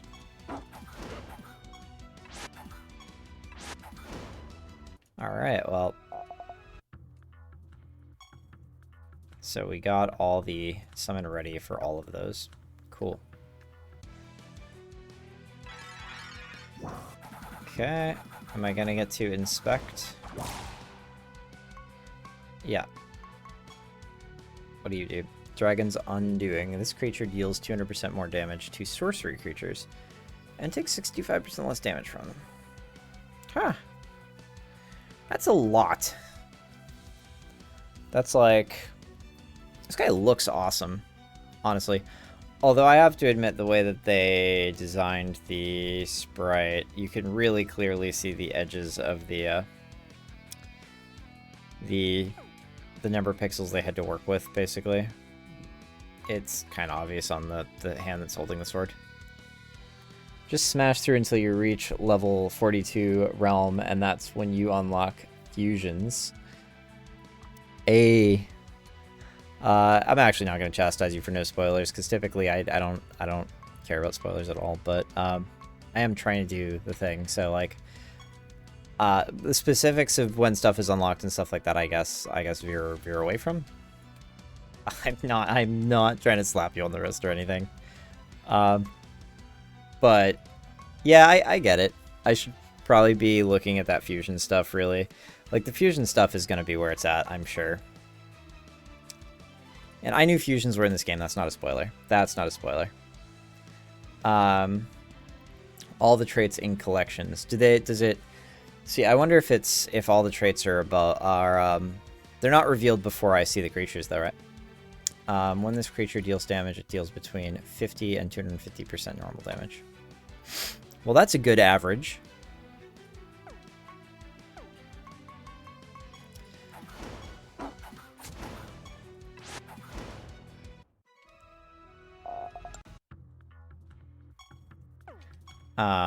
But yeah, I don't think I can, in the collections.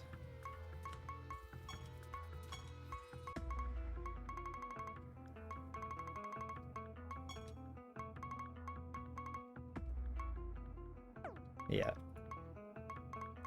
I do not know where the collections is, though. Traits, there we go.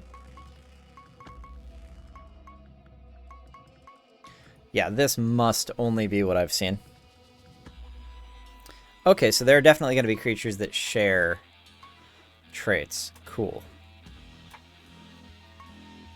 Got it. Because it says, like, creature. So I'm going to go ahead and guess that not every creature has unique traits. Which is fine, that's good. 1,200 unique traits would just be... well, be a heck of a lot. Oh yeah, I should talk to the statue, huh?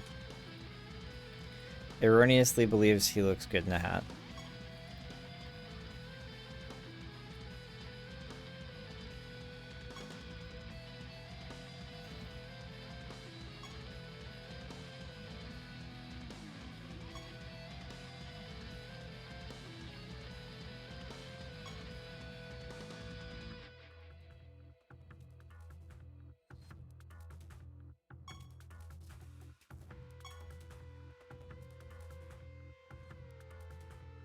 Body type of a starchy vegetable. Okay. Find him at realm depth 9.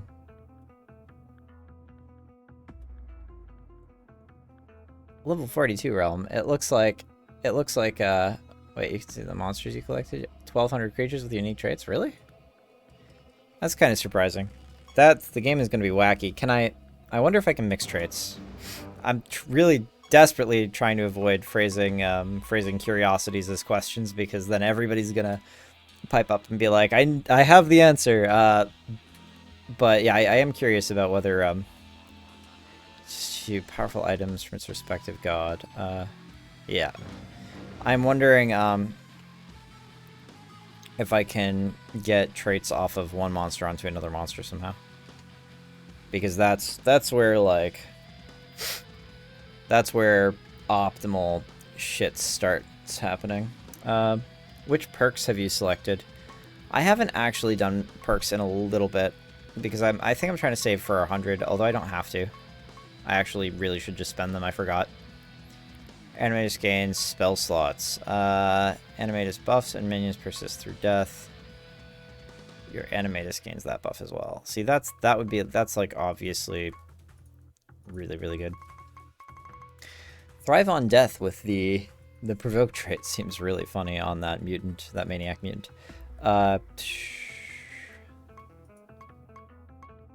What can I even get? Anguish through awareness? I mean, yeah. I mean, we can get that for sure.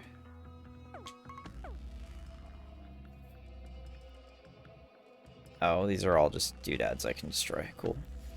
Okay.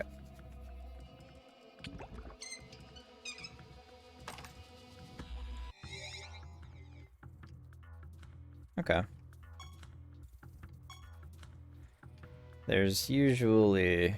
Did I already get the one with the buff? There's usually one with the buff here. So we gotta kill the fire salamanders first, because they are gonna cast something when they die. Although it's entirely possible that I don't get a say in this. If my Vulpes just decides that everybody unloads on, like, a particular kind of... like, one particular monster.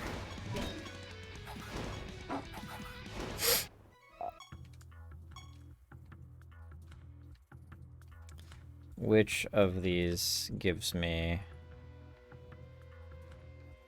a buff? Is there not one? Crazy. Noxious Smog. Noxious Smog is a creature. Okay.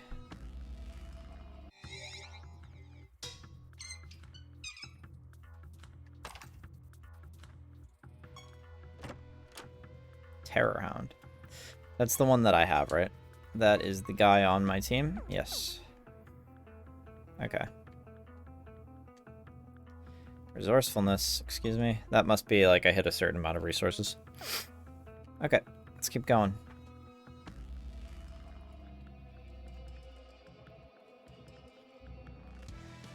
Alright, we've seen that. That's probably a noxious... Yeah, that's a noxious smog right there. I've seen the noxious smog, I guess. Animated is still doing like triple the damage of anyone else. There is a turbo mode to speed up game. Saves tons of time. Up to you, of course. Yeah, that's I actually am using the turbo mode already for the combat. It has a higher setting, but I haven't opted for the higher setting or to turn off animations just yet. I probably will eventually. Like, if you wait long enough, I'm going to be playing the game fast, but I just started playing, you gotta remember. So, like, cute little ooze. Awkward as always, you stroke the cheek. Oh, it's going to attack, right? Okay, what in the heck? These look awesome, but what are they? Barbarian. I should have known. Let me inspect these guys. After this creature is attacked, it afflicts the enemy with disarmed and seals one of their spell gems.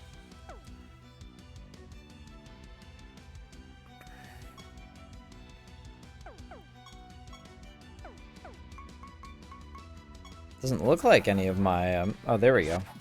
At least one of my guys has disarm now. Okay. Interesting. Barbarian rank F. Yeah, you gotta keep in mind, I've been playing this game for 5 hours and 33 minutes, like, strictly speaking. I don't know anything about this game yet. And I've been taking things really, really slowly because I'm basically narrating, you know, everything that I do and thinking out loud through all the problem solving, so. It's gonna be a hot minute, but I will speed up eventually, believe you me. Trick slot. Invisible on damage. Creature has a chance to gain invisible when it deals damage with a attack or spell. Arcane Sigil. Trick slot. Creature spells are more potent. I wish I knew by how much. Take your time. It's a big game with endless content. That seems to be the billing anyway. Let's see.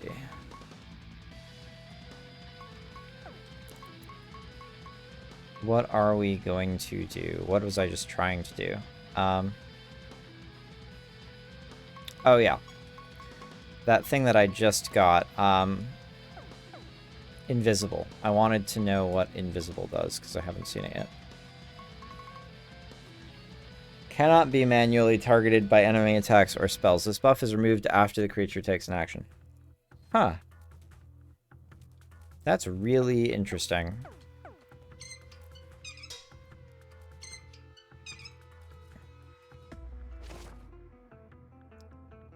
Complex mathematical formulae.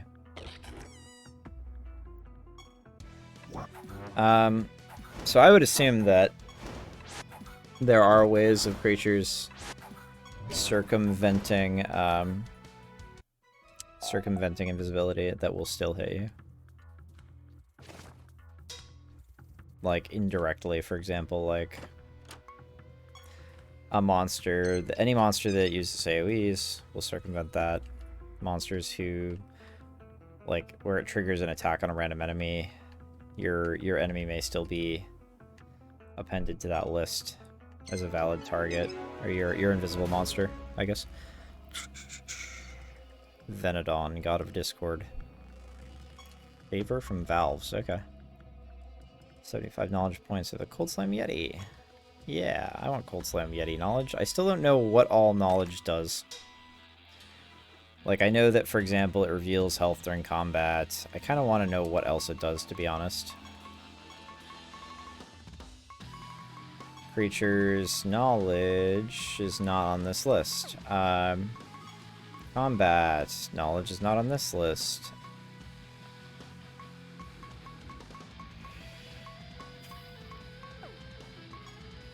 What is? Where do I find it then?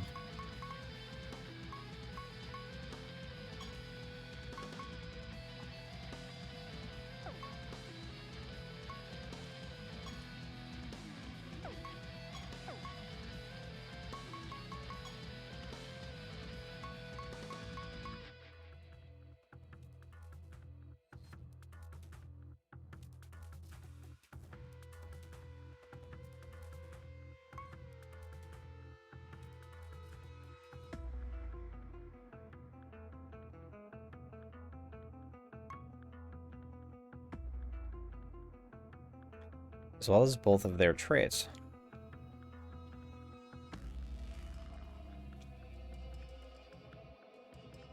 Inherit the class of the secondary parent. Oh, that's bogus.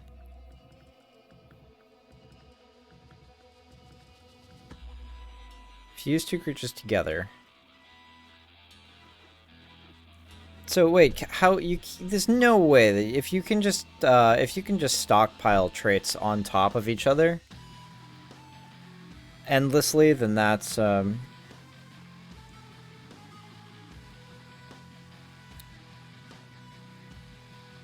almost not even fun if you're just allowed to stockpile them or stock them indefinitely.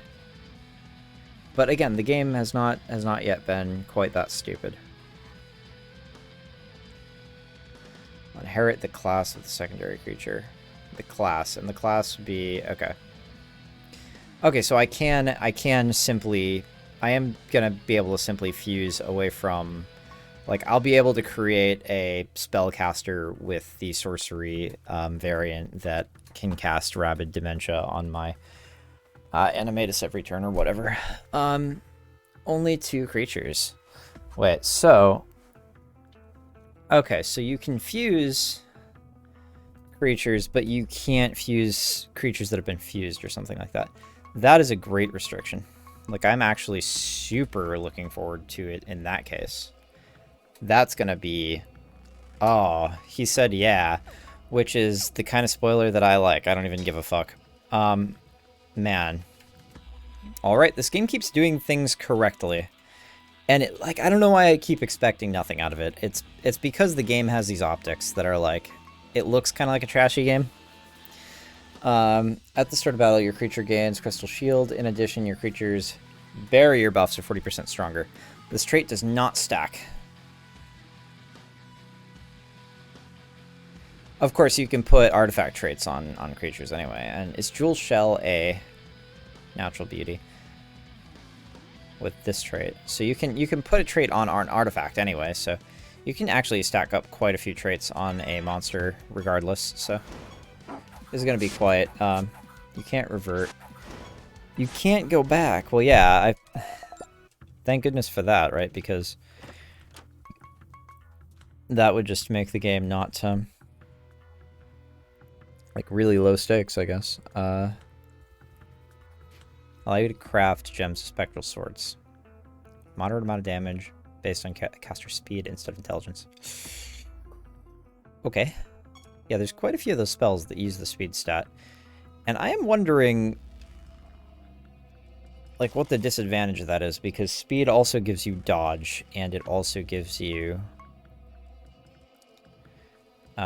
crit. And I'm like, okay.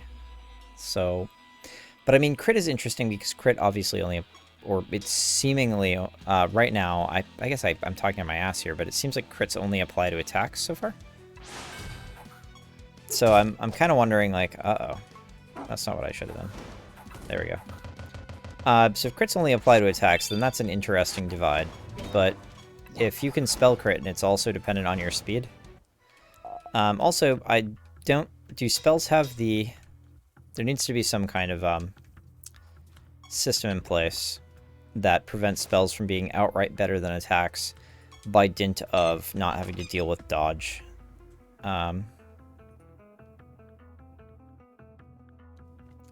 Especially where speed is such a polarizing stat already, because, like, so say that you just use speed instead of int, or speed instead of what is it, attack, to deal damage, then you are gaining the advantage of being able to move first and stuff like that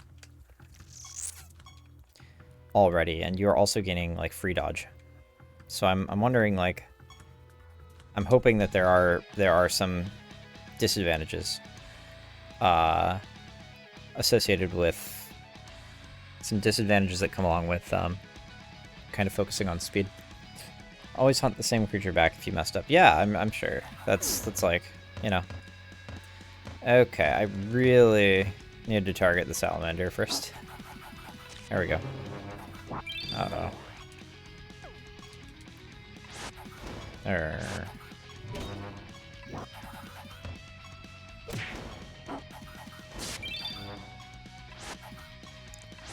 Okay. What? Stop that. Alright, we're getting there. We are definitely getting there. None of these destructibles seem to lend anything. Don't get my... I want to get my field bonuses or whatever. Maniac Mutant, cool. Cold Slime Yeti 3 and Animatus 2. What? Animatus? 25 knowledge for my Animatus, but what does that mean? What does it mean? So badly, I want to know what the knowledge does. Like, what? Notebook, battle history, options. Please tell me, not like chat, just, I mean, if, I don't mind spoilers about menus. If you tell me where in the menu I can find this information, I would love that. Don't tell me what knowledge does, but tell me where I can fucking find the information.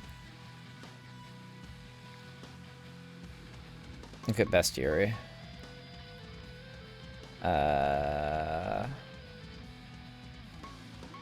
Okay, that is the kind of... I have not read this yet.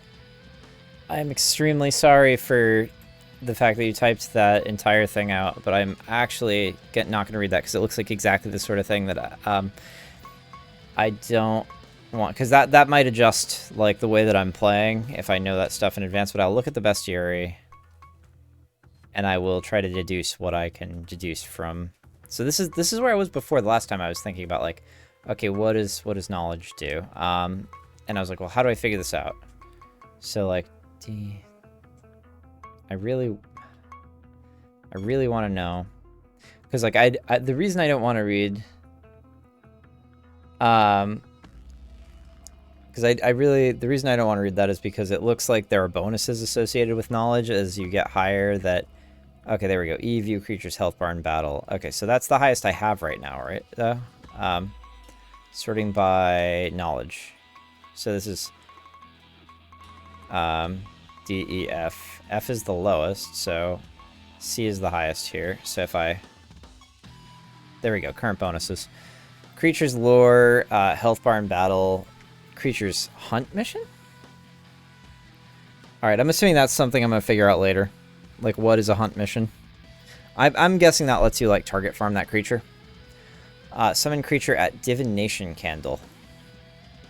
Alright, another thing that I'm probably going to have to learn about later on. So, anyway, yeah.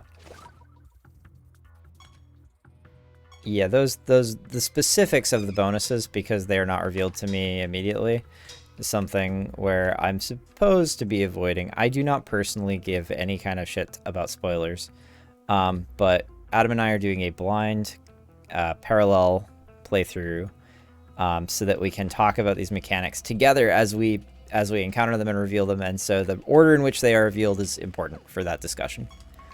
So I'm trying to... I really hope I'm not coming across as a douchebag, but I'm trying to avoid getting stuff earlier than I should. It's gonna be cool if it gives you like really serious bonuses, like it gives you a greater incentive to kill them for some reason. Like that would be cool. Or if they drop like specific kinds of loot after you have got a certain amount of knowledge.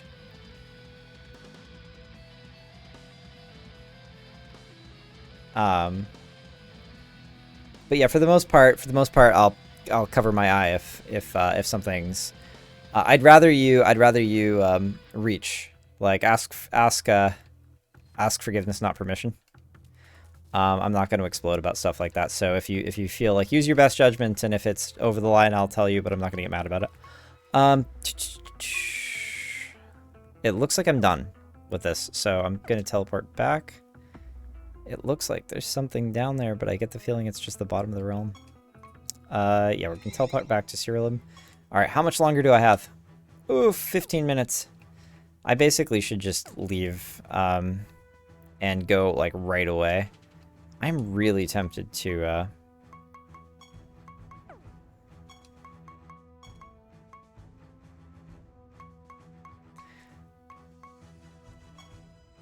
I need to upgrade my blacksmith.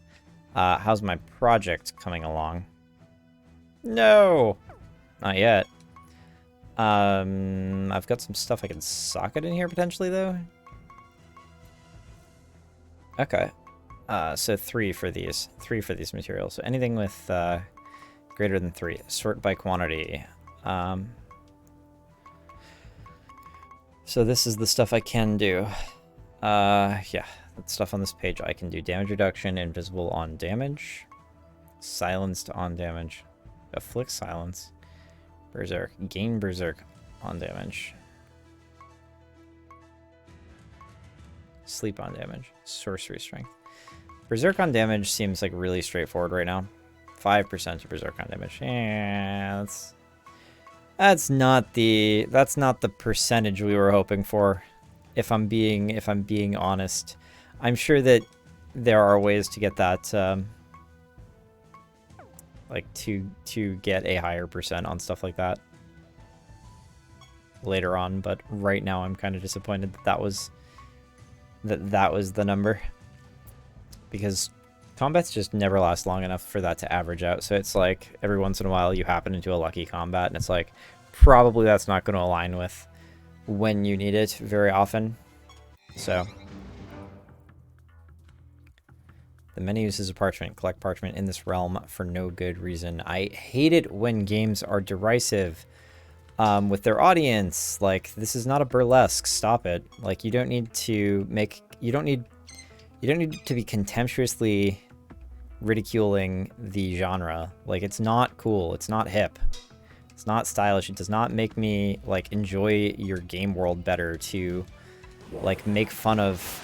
Because effectively what ludonarrative like that is doing is making fun of the player for engaging in the systems. Like, do this thing for no particular reason. It's like, you know what else is for no particular reason?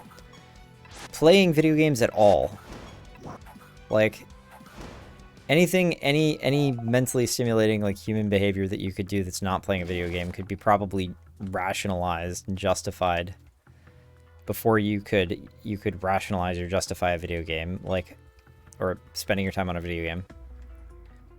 So the motherfucking game coming out with quest text that says do this thing for no particular reason is just so... It's just, it feels kludgy and kitsch and overdone, and like the devs think they're so cool for taking the piss out of the genre of game that they're working on. It's like, fucking stop. It's okay for your game to take itself seriously. I don't know when that stopped being acceptable. You mentioned floor buffs. If you talk to the god, he can tell you what blessings you've unlocked. Unlocked.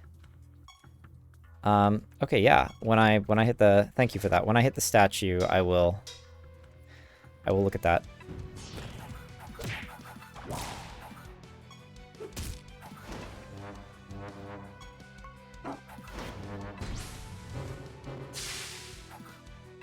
Oh, my Yeti. My Yeti got blown up, dude.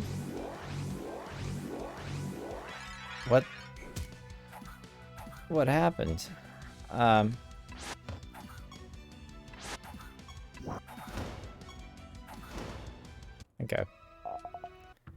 There we go. I guess they probably use exactly the same... Internally, the developers probably use exactly the same interface to design monster attack patterns.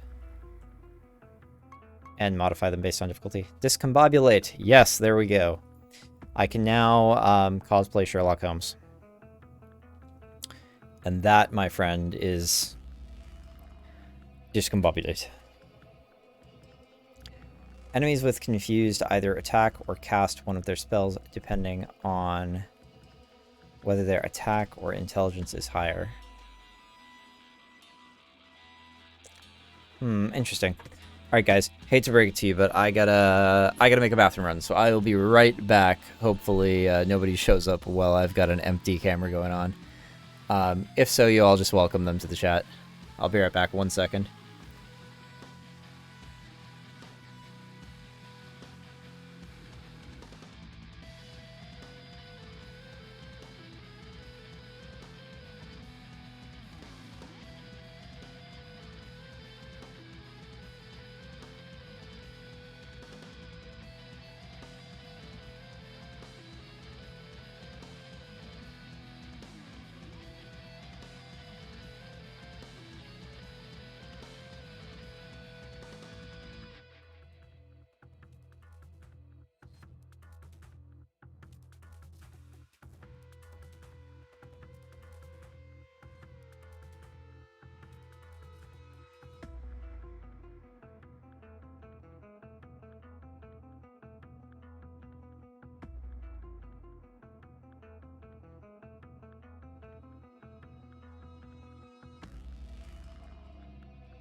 Alright, let me see. Description. So, Gems of Discombobulate, and Discombobulate itself reads... Enemies with confused either attack or cast one of their own spells. Depending on whether their attack or intelligence stat is higher. So I'm guessing they attack if their attack stat is higher, and cast if their int is higher.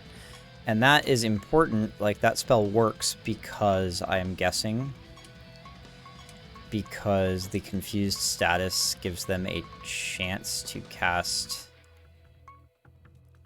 50% chance to attack or cast harmful spells on their allies. Okay. So Discombobulate can trigger... Discombobulate hits every single enemy, which could actually result in a whole lot of damage to the enemy team. Or it could, you know, you could get unlucky and it could just wipe your team for no reason, I guess.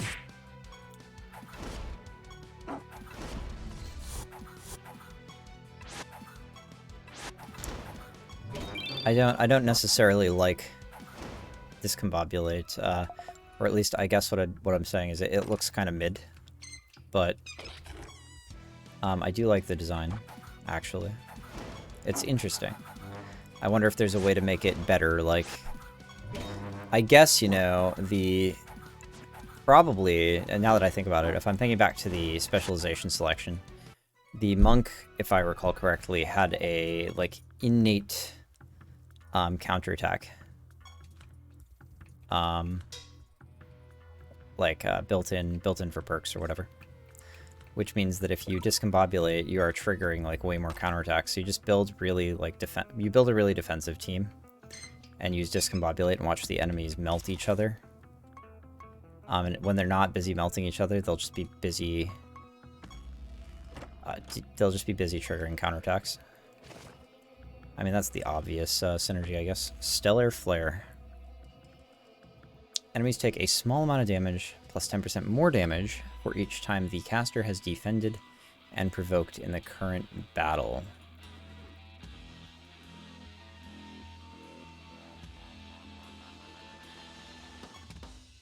I wonder how many times it is possible to provoke or defend quickly.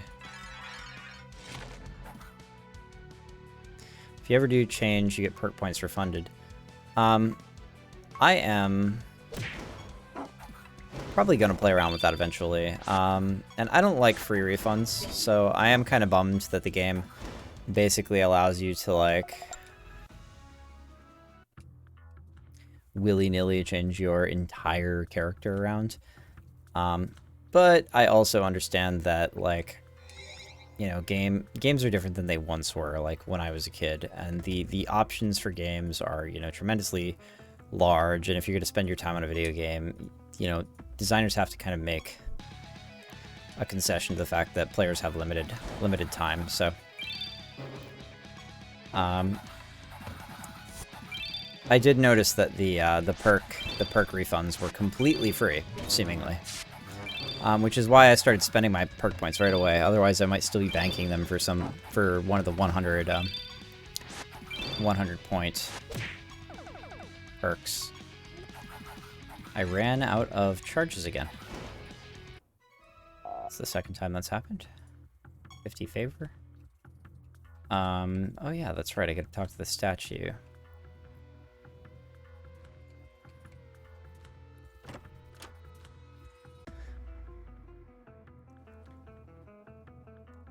Fighting something gives you like 30 knowledge. You get the rest by those treasure scrolls. Sorry, I was reading back up to see if I had missed anything.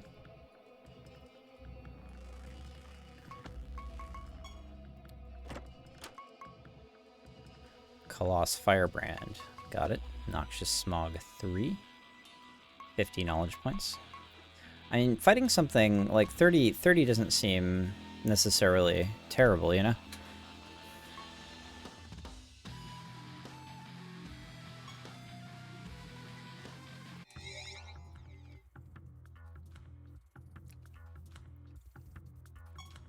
The whole, like, Animatus Fuse perk seems very weird.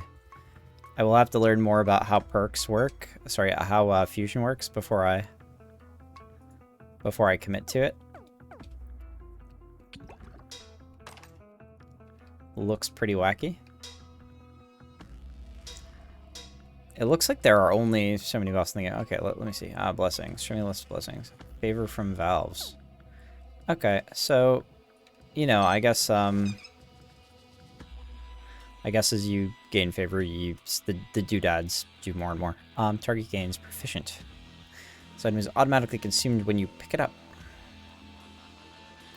But wait, what is proficient? Flame enchant.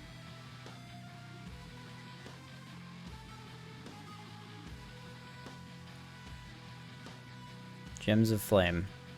Target gains proficient. Okay. What does that do?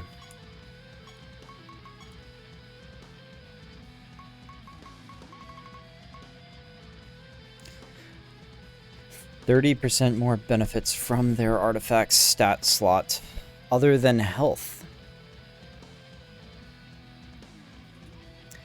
I feel like that could potentially be good with the Animatus. Oh yeah. Oh no, he's leveled up, so I forgot to check his stats. I'm not done, wait. I think it's very sad that you can't actually, like, move around, that you can't rearrange your... Can you rearrange your creatures?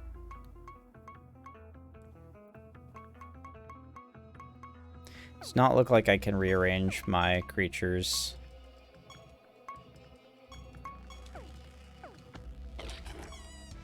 Well, I am, outside of Siralim.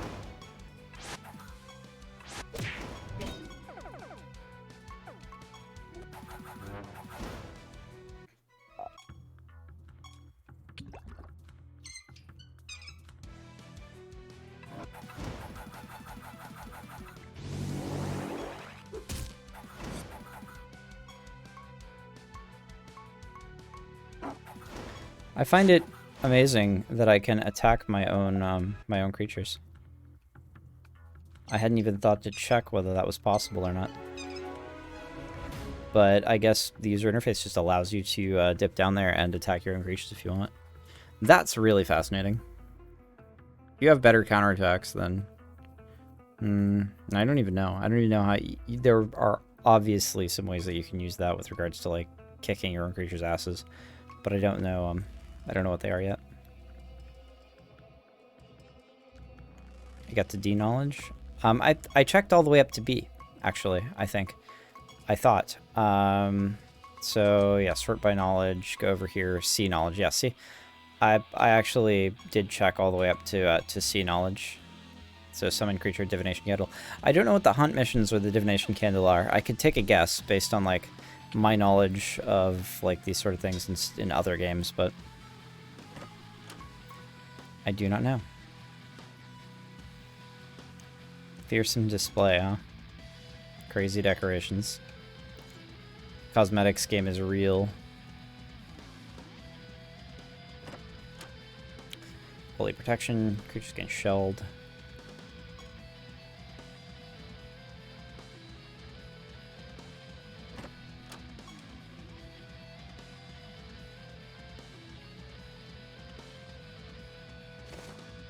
Spectral Crash. 100% more damage if the caster has Savage. And Savage, we remember as being flat chance to deal crit. So it's 100% more than a moderate amount. Like, would you rather have a major amount or a moderate amount with 100% more? I figured the 100%, since it's probably based on your stats. This is definitely based on your stats to some extent. I think the 100% more multiplier is probably really good. Creature has a chance to gain invisible when it deals damage with attacks or spells. Oh yeah. I found one of those before. More emblems of Venedon. Wicked Carver. Have I fought those? I must have fought those. I think you only get these once you've fought those.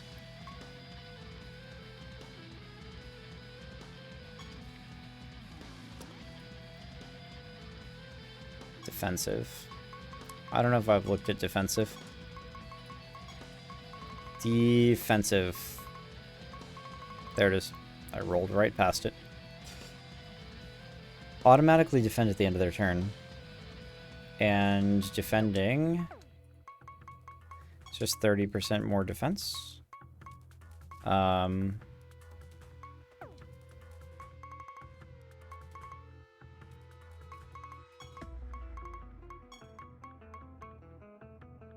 They take 35% less damage and have 50% more defense. That's actually a wacky amount of damage reduction. So... defensive is a really good buff. Lots of these buffs are really good, honestly. Like,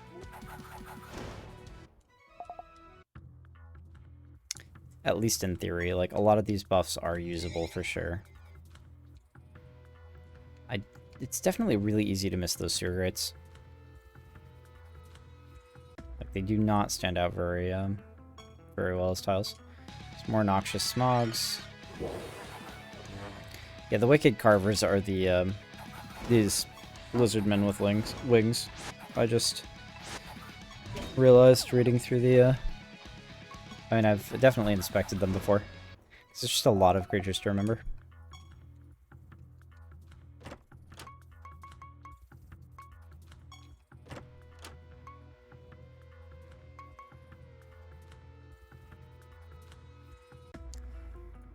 Pool medium blue.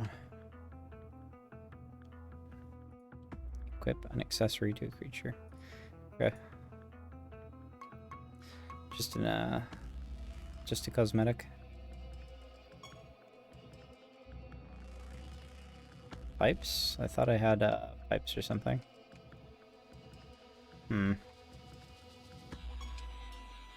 Battlemaster 3.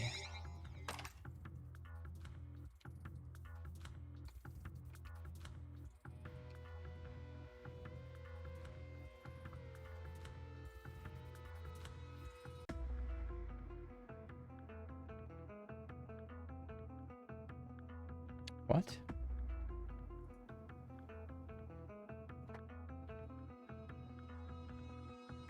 Oh, it looks like this light is on, but it's actually just catching a bunch of light from the light up there. It's actually not on. Crazy. Bloom is a weird thing. All right, let me check. Let's check to see what's going on with the map here. I think I'm good. Yep. Pretty sure I'm good. I'm not like huge on the soundtrack.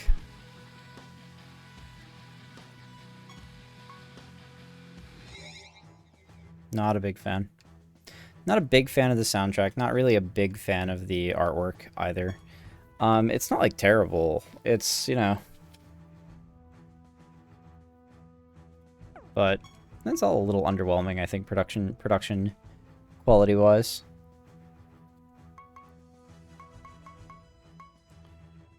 Alright.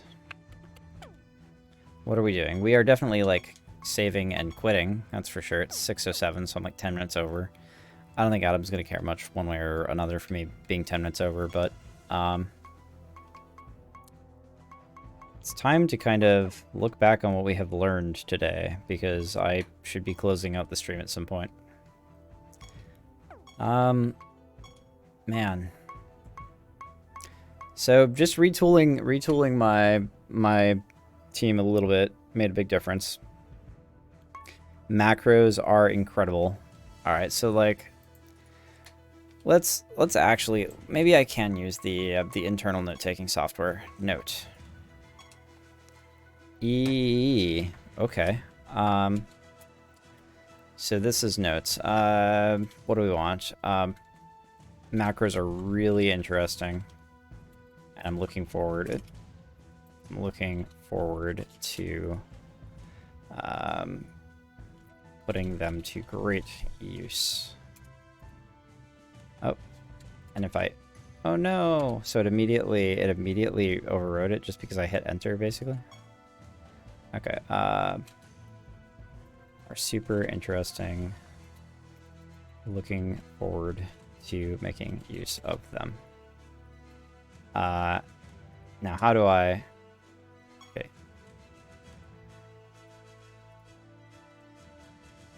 Is there no way to get a return line?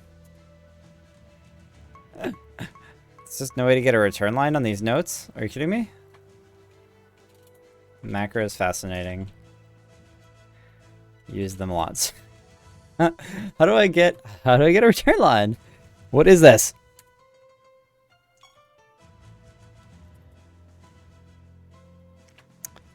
I don't think there is a return line using this notepad software or this note software in the game, which is gonna drive me like immediately away from using it. There's no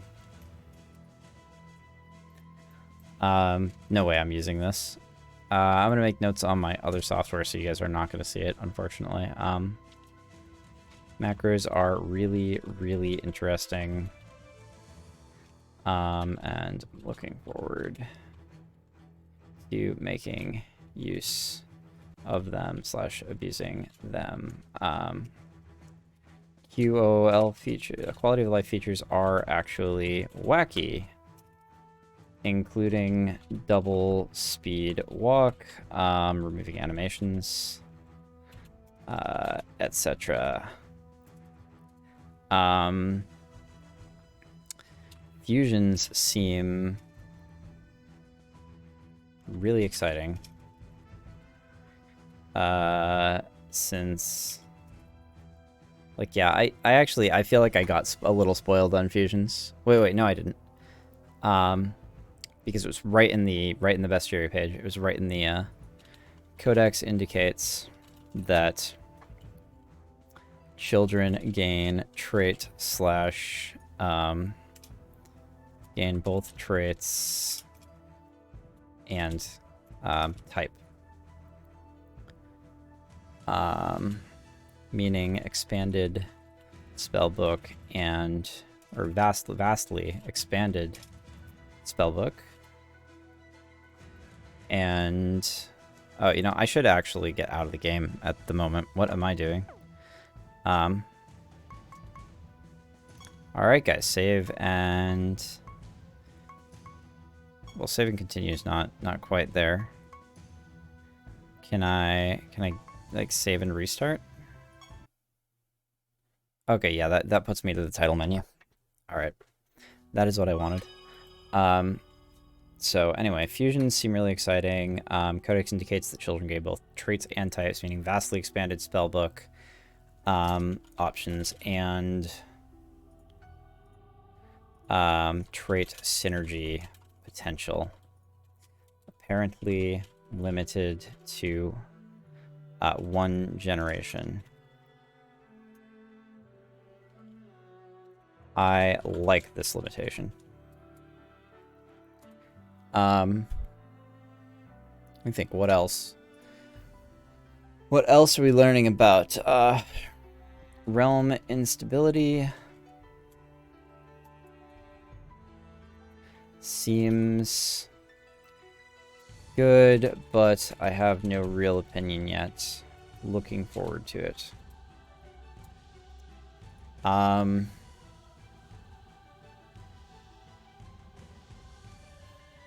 Macros are so fucking good. I'm so glad that macros are a thing.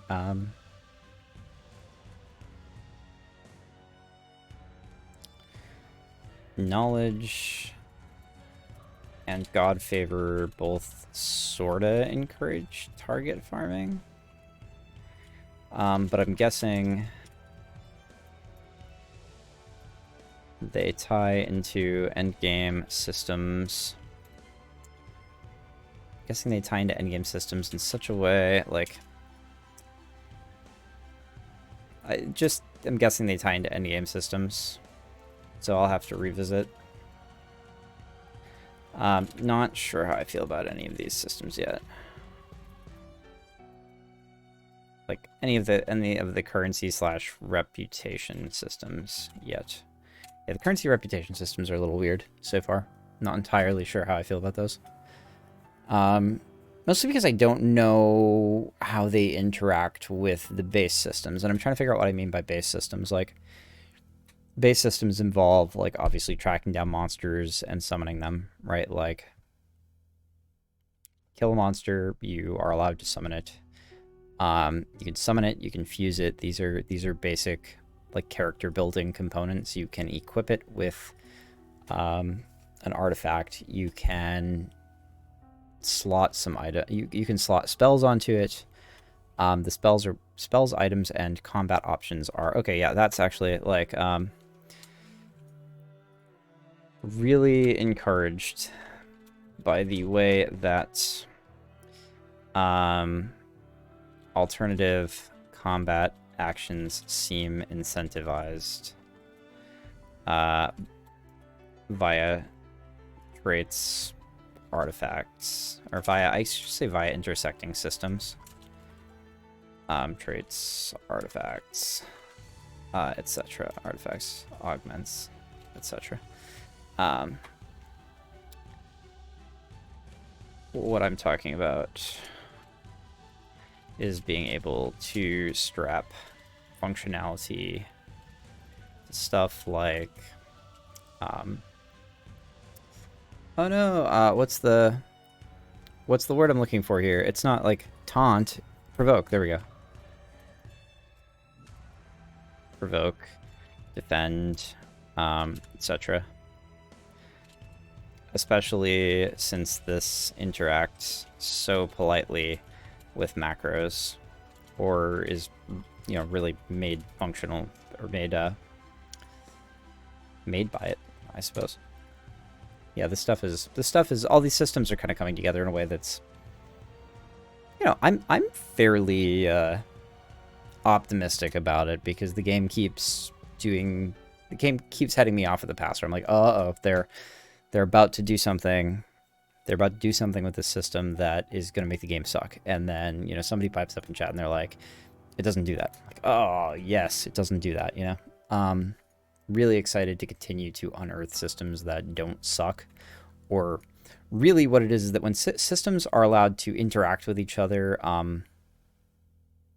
or recurse, like recursive systems are really bad. Like, a lot of the time, if you're allowed to just infinitely, like, augment an item, or infinitely like recursively breed monsters, for example, things can get really, like, out of hand really quick in an unfun way.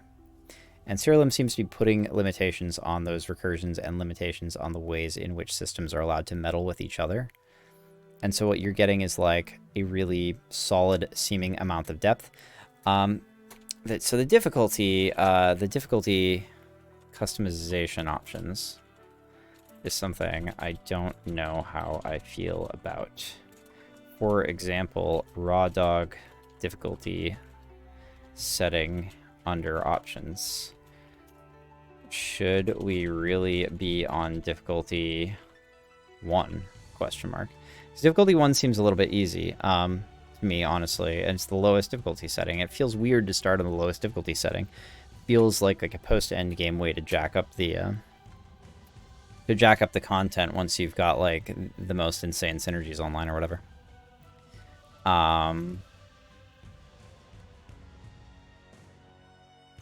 But is that the only difficulty setting? Like, there's obviously realm instability, but realm instability feels better. Realm instability just feels like a fun trade-off versus this sort of thing. I think there's also some other settings. There may also be some other similarly wonky settings. Let me think. Oh, what else? I don't know, guys. I don't know.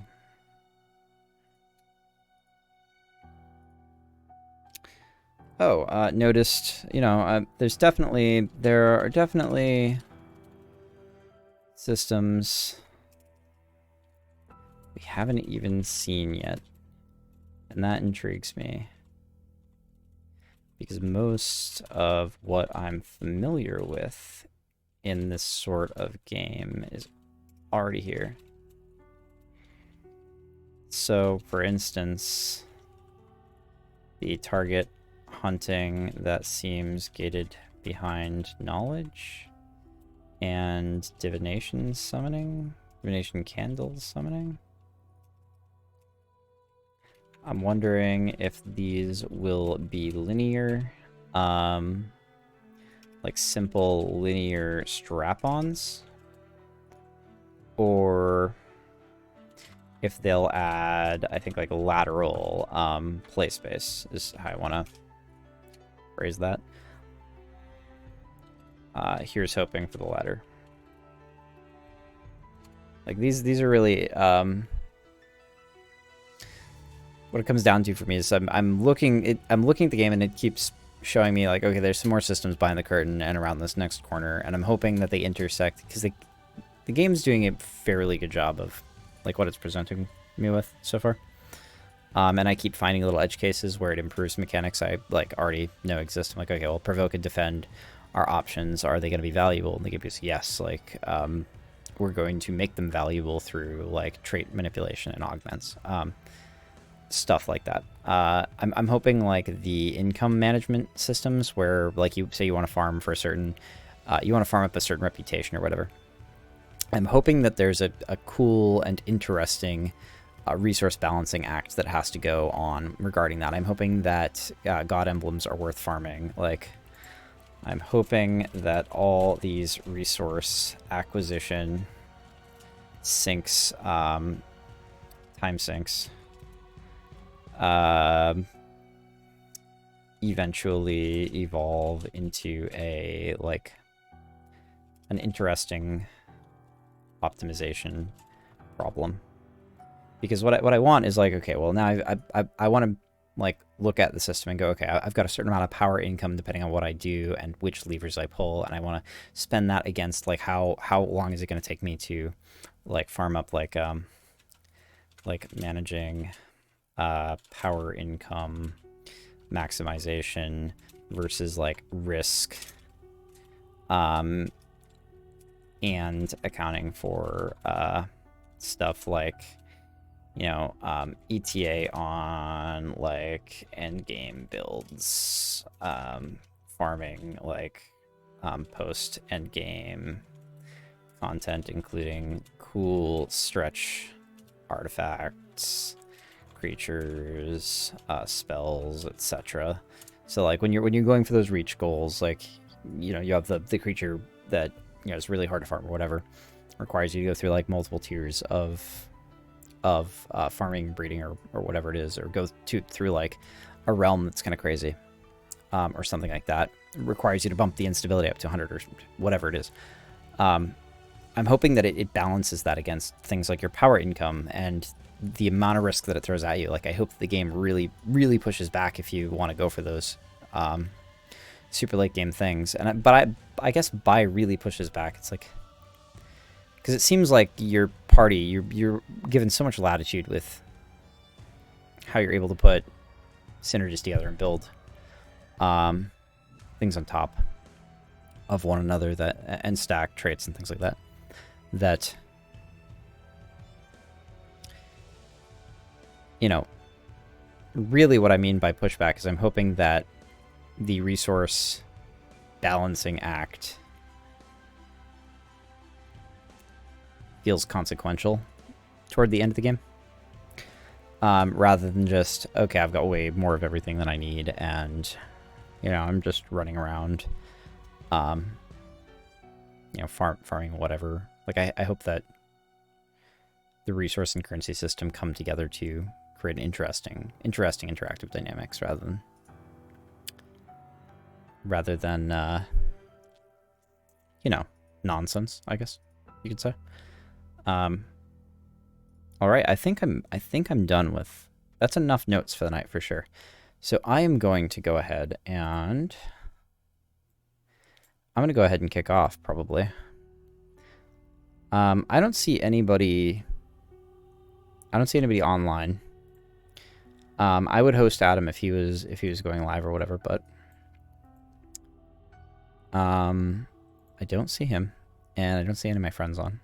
So I'm actually probably just going to end the stream there, just like that. And thanks to, you know, everybody and anybody that showed up to my cozy little nook in the wall. And, you know, I hope you guys have a great night. Peace.